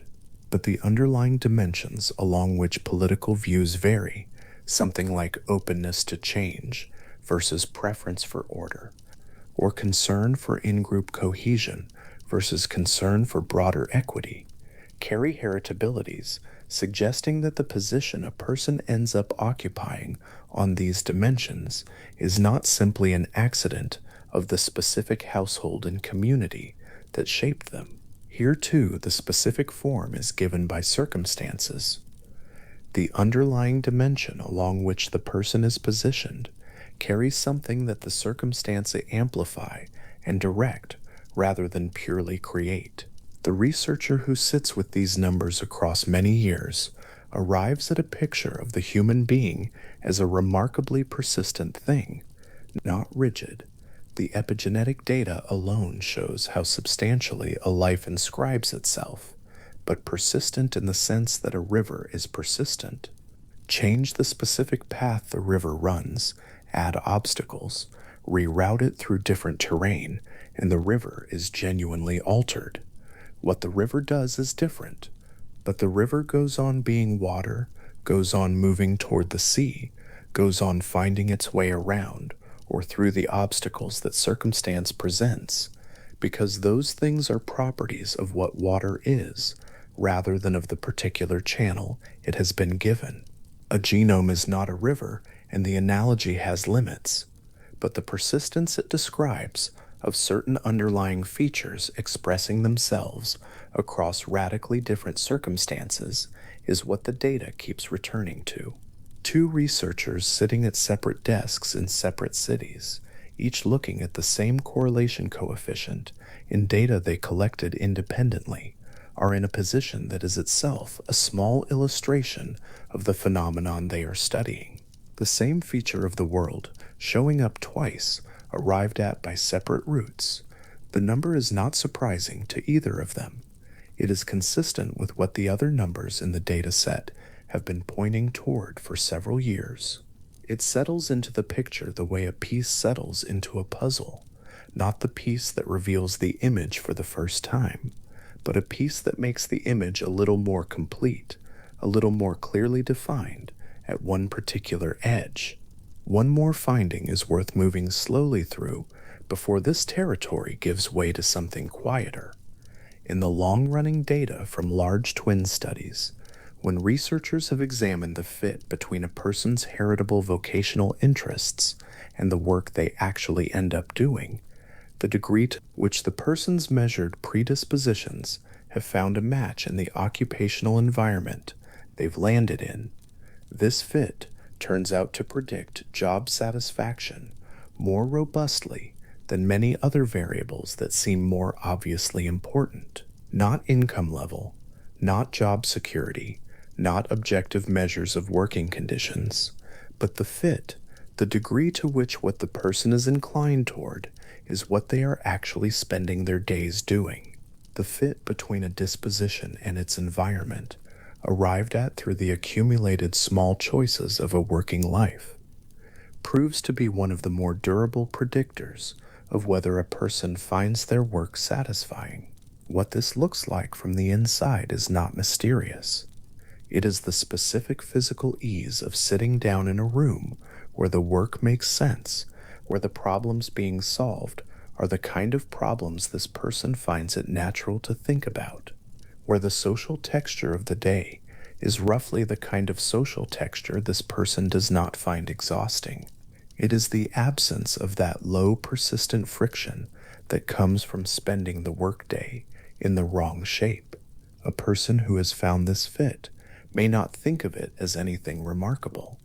It may simply feel like where they ended up, the result of a series of choices that felt like ordinary decisions rather than the expression of anything systematic. But the twin data suggests that this ordinary feeling convergence between a person and their work is not purely random, is not simply a function of what was available and what they happened to try, but contains a component that was pointing in this direction before the decisions were made, a vector, quiet and untraceable from the inside, that the accumulated choices of a working life have been following without anyone having been aware of it as a direction. The laboratory light table in 2005 holds a pair of profiles that are visibly different from each other, twins in their late 60s, more than 4 decades of separate experience distributed differently across the annotation layer of an otherwise identical genome. What the light table cannot show is the behavioral data collected separately, the questionnaires and interviews and assessments that found these same two people converging in their dispositions, their preferences, the texture of what they found satisfying in their lives. Even as their epigenomes had been diverging year by year, both are true of the same two people. The marks on the genome have been differently placed by different lives. The predispositions the genome carries have been finding their expression in different environments and arriving in certain important dimensions at similar places. The picture that this produces is not one of determination. It is not a picture in which the genome decides what a person will be, and the environment is merely the stage on which that predetermined outcome is performed.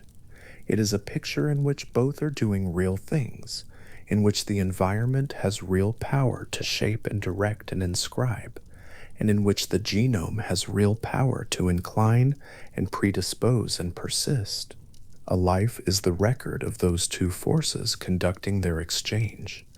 The annotation layer above the genome filling in over decades, the underlying predispositions finding the expressions that the particular circumstances made available, neither force operating alone, neither force irrelevant, the outcome specific to this person and no one else.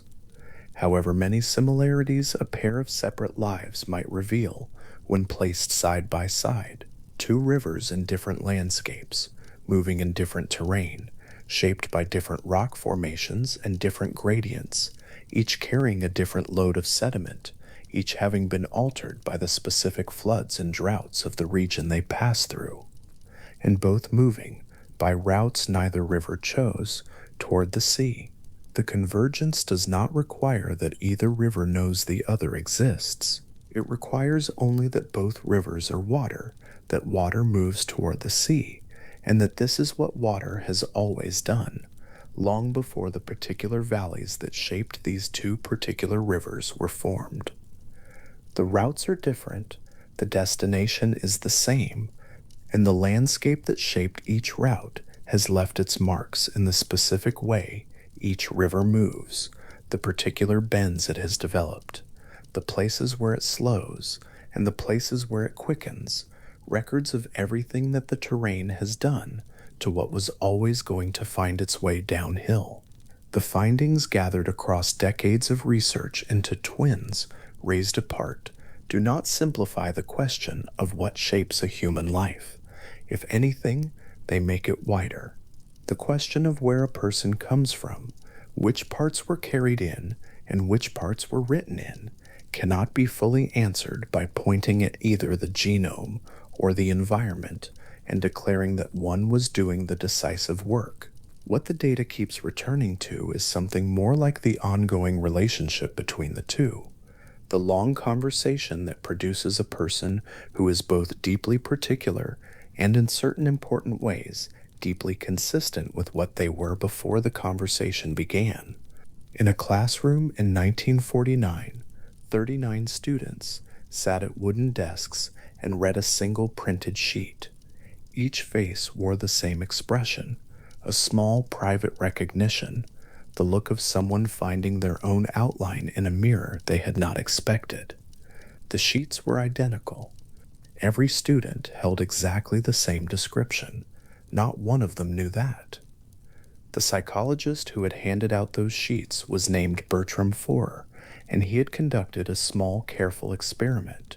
He had told his students that he would give each of them a personalized personality profile based on a test they had all taken.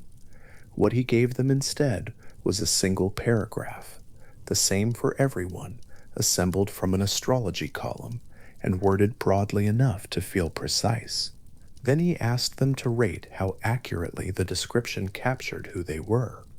The average score was 4, 26 out of 5. Most of them rated it very highly indeed. The room was full of 39 people, privately convinced they had been seen clearly, each of them holding a document that was in fact a copy. Forer's finding has been replicated many times since. The specific numbers shift a little depending on the setting, but the basic result holds. People tend to accept general descriptions of themselves as personally accurate when they are told the descriptions were made for them. The experience of recognition is real. The basis for it is not always what it appears to be.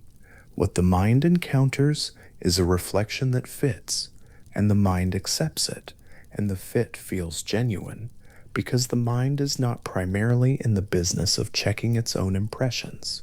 It is in the business of making sense of things quickly, and making sense of things quickly means finding what fits and moving on. This tendency was given a name by later observers. It became known as the Barnum effect, after the showman who was said to have remarked that a good circus has something for everyone. The name is a little unkind to the people it describes, which is all of us. The tendency is not a flaw in the minds of people who are naive or impressionable. It is a feature of minds in general, a consequence of the way pattern recognition works, which is to say generously and with a preference for finding matches over registering misses. The students in Four's classroom were not foolish. They were human. The description had enough room in it for almost anyone to find themselves there, and so they did. This is worth holding for a moment. The experience of recognition, the private sense of being accurately described, or of encountering something that fits, is one of the more compelling experiences a mind can have. It is warm, it is quieting, it is in its way a kind of rest. What Four's experiment demonstrated is that the experience can arrive intact even when its object is entirely generic, as long as the generic thing is framed as personal. The warmth comes not from the content, but from the context, not from what is said, but from the sense that it was said for you. In a lecture room at Stanford University, a statistician named Percy DeHakis has spent considerable time explaining why people are so easily surprised by coincidence. He stands at a chalkboard and draws a cluster of chalk marks, a rough scatter across the surface, and then he draws a circle around one dense patch. He writes 2 words underneath, Texas sharpshooter. The room watches, and then most rooms find this at least a little amusing, because the logic is obvious the moment it is visible. The target was drawn after the shot was fired. The circle was placed where the marks already were. It looks like accuracy. It is something else. Diaconis has argued that most people are poorly equipped to evaluate the likelihood of coincidences, not because they lack intelligence, but because of the specific way attention works after an event has occurred. When 2 people discover they share a birthday, or find they have read the same obscure book, or realize their children have the same unusual name, the discovery arrives as a fact already selected from a much larger field of possible comparisons. All the questions that could have been asked and were not, all the similarities that could have been found but were never checked, all the non-events that leave no trace because they never caught anyone's eye. The coincidence that is noticed is real. The hundreds of potential coincidences that went unnoticed in the same encounter are just as real. The one that arrived at the surface of attention looks remarkable, precisely because all the others stayed below.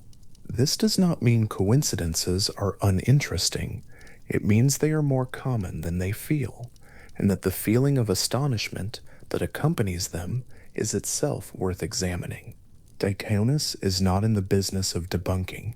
He is in the business of calibration, of helping minds understand the kind of thing they are, which is a thing that evolved to detect patterns in noisy environments, and that consequently finds patterns everywhere, including in places that contain no pattern, and including this as a normal and comprehensible outcome of being the kind of mind that notices things at all.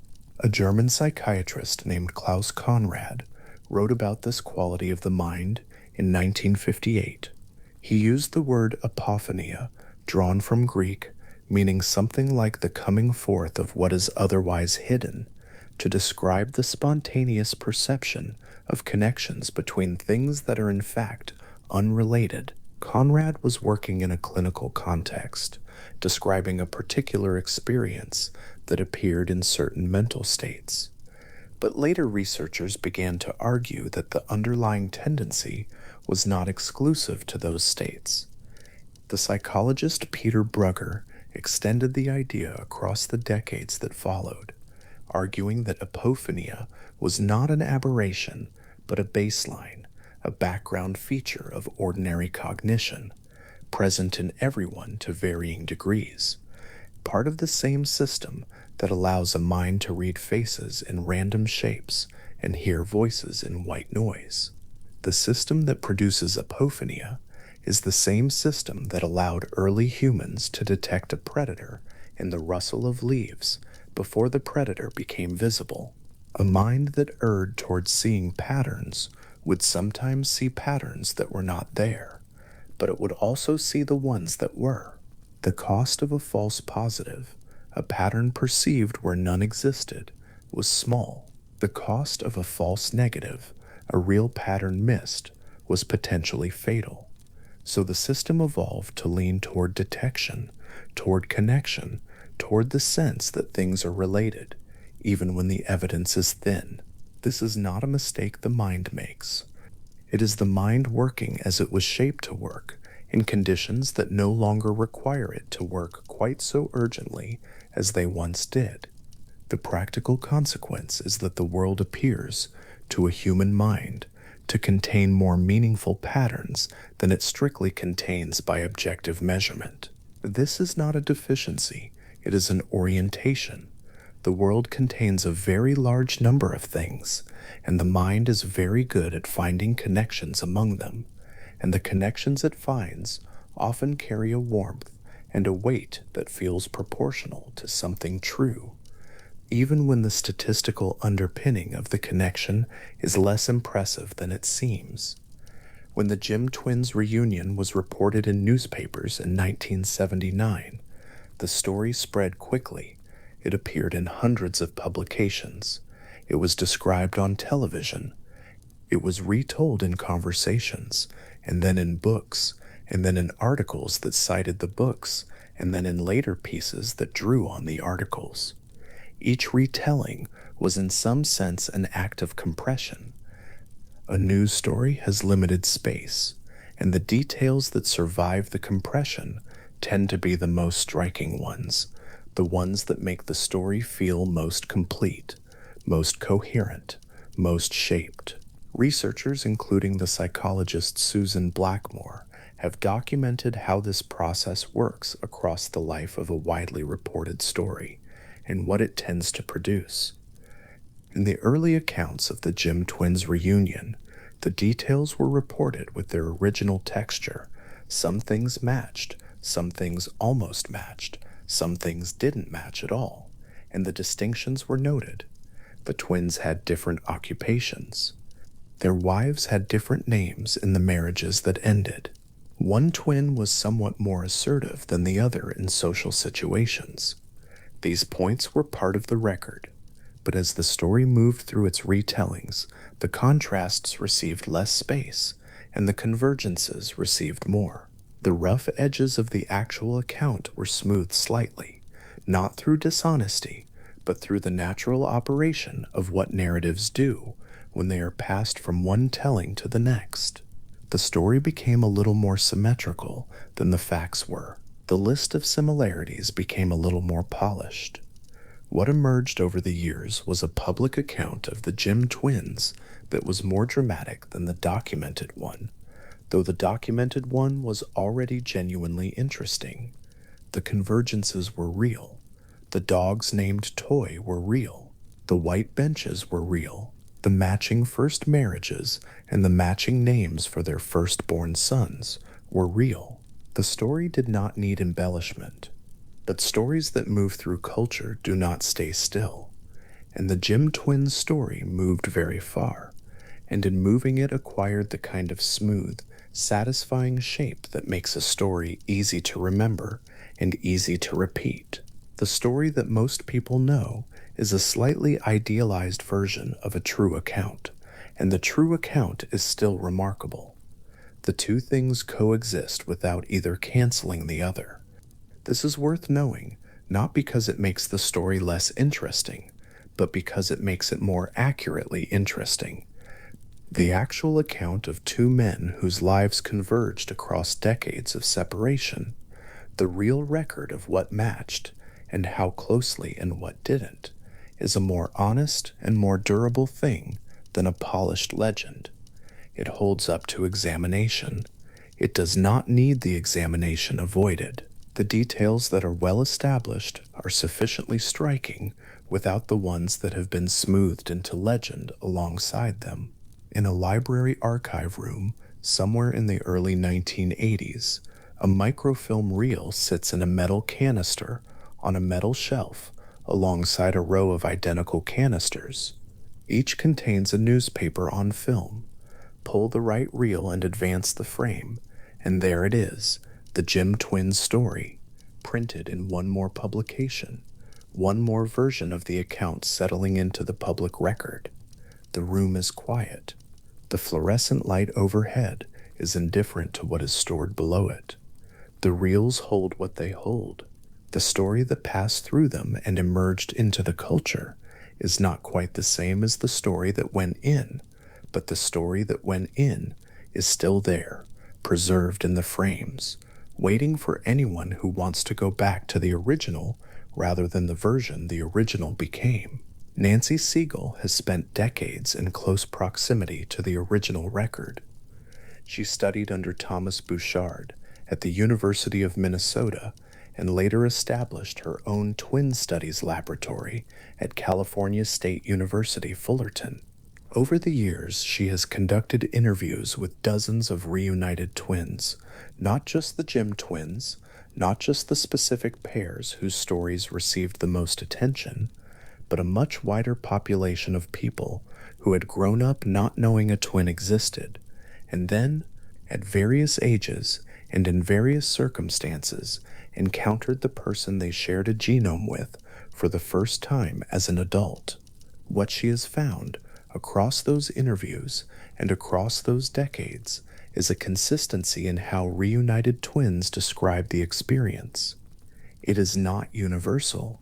People are different, and the circumstances of reunions vary enormously, and some meetings go badly, while others go quietly, and others go with a kind of wordless ease. But among the accounts, a particular description appears again and again. Twins who have met their genetic counterpart as adults often describe the sensation of completing something. They describe it as the resolution of an absence they had felt throughout their lives without being able to name or explain it. Something had been missing. They had not known what it was or whether it was anything in particular. And then they were in a room with this other person, and what had been missing was no longer missing. Siegel has documented this across reunion accounts from different decades and different countries. The same sensation, approximately, reported by people whose other circumstances differ considerably. A woman in Britain who met her twin at 40 and described the feeling as finding the other half of a conversation she had been having with herself for decades. A man in the United States who met his twin at 36 and said simply that he had always felt he was explaining himself to people and that with his twin, for the first time, he did not have to.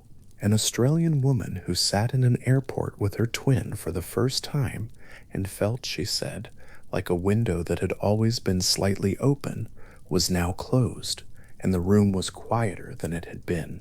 These are subjective accounts. They describe interior experience, which is not measurable in the same way that a correlation coefficient is measurable or a heritability estimate is measurable. But the consistency of the description across so many different people in so many different circumstances is itself a kind of data. The experience of encountering a genetic counterpart as an adult after a lifetime of not knowing that person existed seems to produce something that the people who have it reach for the same language to describe. The language is about completion, about recognition, about a specific quiet that settles when something that was absent is present. This is a different kind of recognition from the one Forr's students experienced in 1949.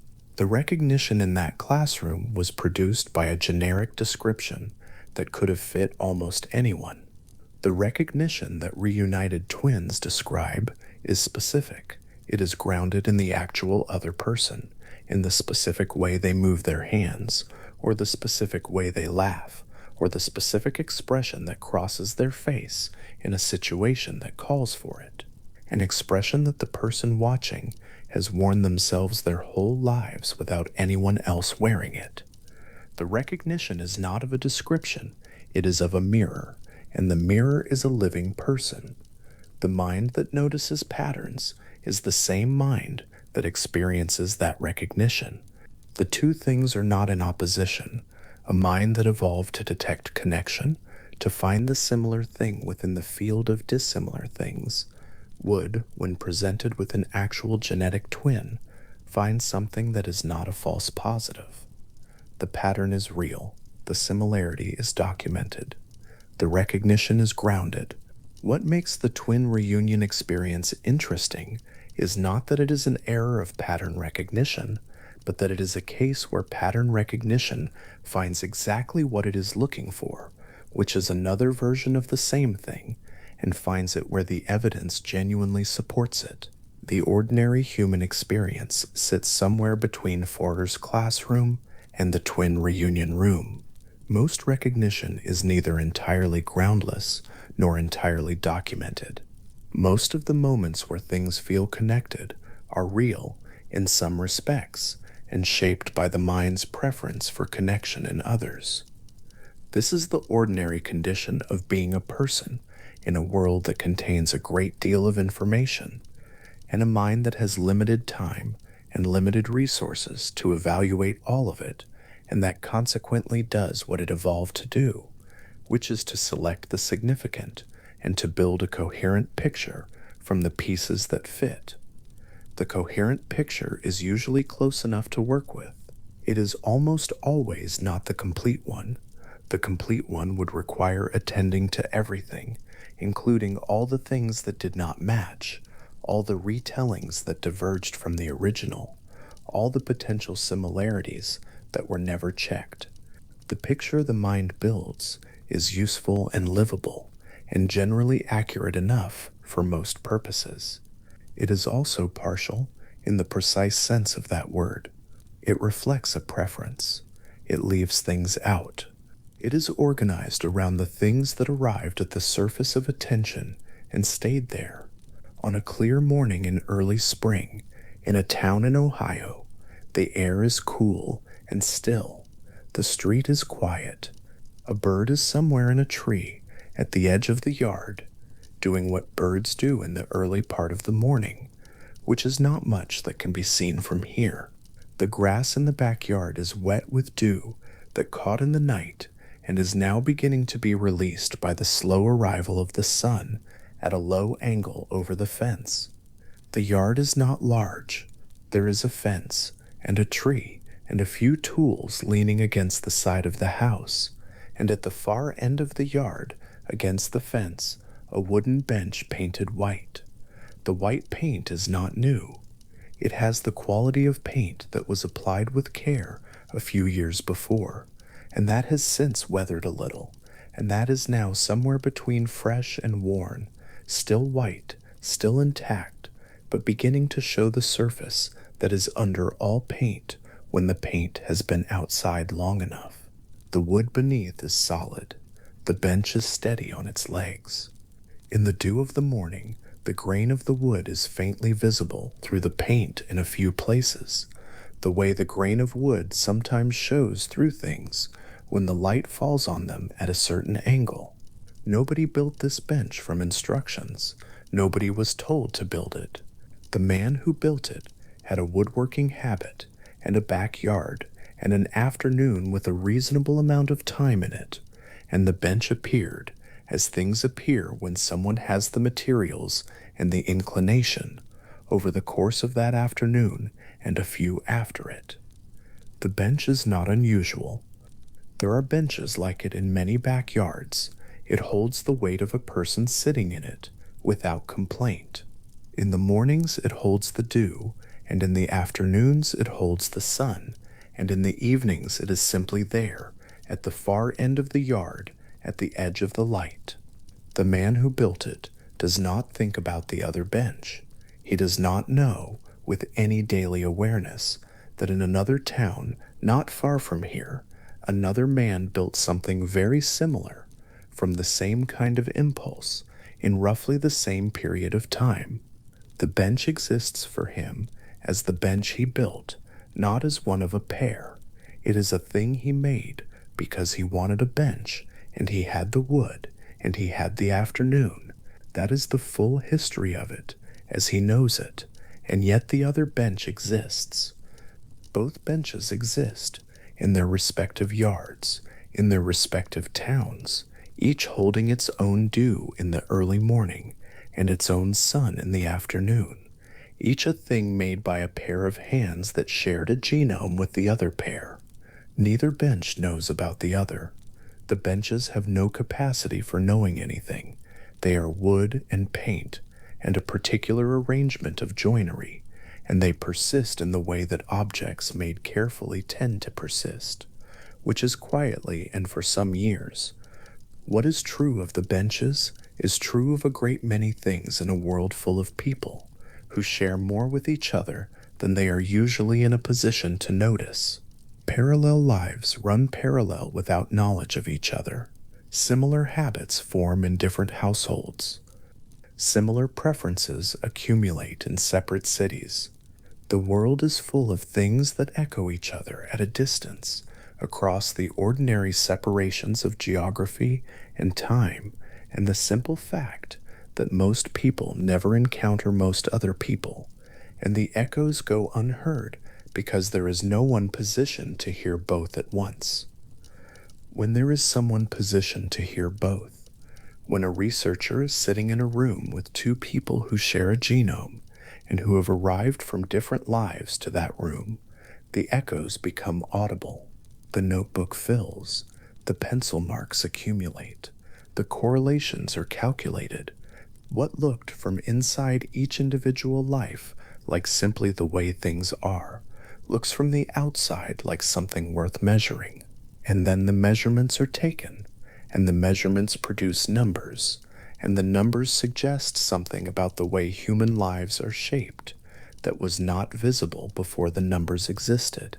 This is what twin research has been, at its most careful, not the discovery of destiny, not the proof of fate, but the careful measurement of tendency, the finding that certain dispositions carry forward across different environments, the finding that people left to their own devices in different places tend to converge on certain kinds of things, certain occupations, certain habits, certain preferences that reflect something carried in them rather than something acquired from the world around them. The finding does not determine any individual life.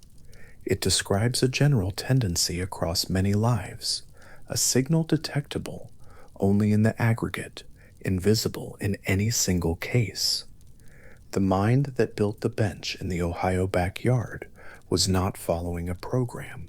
It was following an inclination, which is a different and more open thing. An inclination is a lean toward something, a pull that is not a force but a preference, felt more or less strongly depending on circumstances, expressed differently depending on what materials are available and what time the afternoon contains.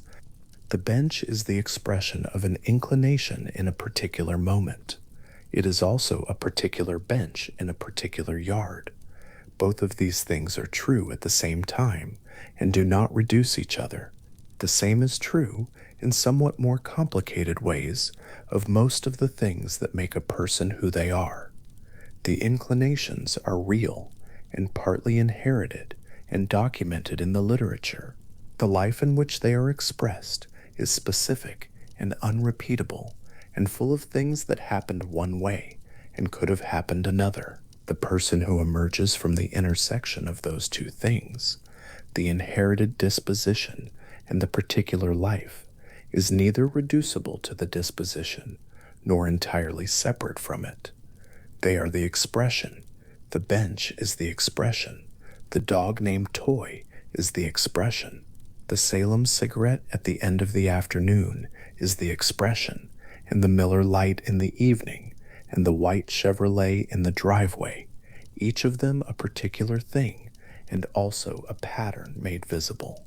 There is a room somewhere in Minneapolis, in a building that houses a university, where filing cabinets stand in a row.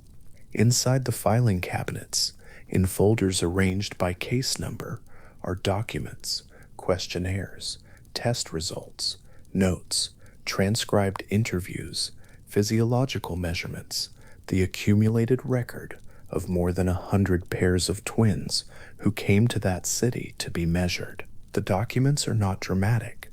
They are the ordinary paperwork of science, numbers in columns, responses circled on scales, pages of handwritten notes in the margins of standardized forms. Some of them have coffee rings on the corners. Some of them have been annotated by multiple hands over the years.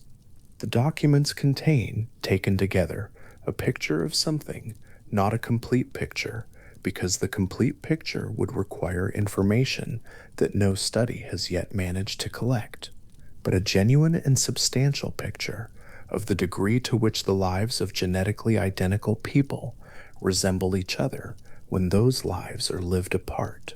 The picture is not simple. The resemblances are real, but not total. The differences are real and documented alongside the similarities. The record holds both. What the record suggests, over the long view, is that a human life moves in the direction of what it already contains, as much as it moves in the direction of what it encounters. This is not a conclusion. It is a tendency the data describes. The data does not say more than it shows. The research was conducted carefully, measured carefully, reported carefully, and the careful report suggests that what a person is inclined toward will, over time and in a wide range of environments, continue to be what they are inclined toward, and that the inclination does not require encouragement to persist, only room. The room is there in most lives. The backyard is there. The afternoon is there. The bench appears. Somewhere in Britain, two women who share a genome sit across a table from each other and begin to laugh at the same moment, in the same way, a particular sound that started in them before they knew the other existed, and that has been expressing itself for decades, in separate rooms, in separate houses, in separate towns.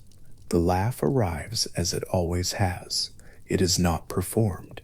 It is simply the laugh that is theirs, and it is theirs together now, for the first time, and it is happening. Somewhere in a filing cabinet in a Minneapolis building, the notation is there in a researcher's hand. The same gesture, observed in two subjects independently within the same hour. A small detail among thousands. A pencil mark. A line in the record that holds what it holds without commentary, specific and plain. The day outside the Ohio backyard is beginning. The dew is beginning to leave the bench's surface in the particular invisible way that dew leaves surfaces when the morning warms slowly. The wood underneath is solid. The paint is holding. The bench was built with enough care that it will be here for some years still, in the morning light and the afternoon sun, and the evenings when the yard is quiet and the light is low. No one is sitting on it right now. No one needs to be.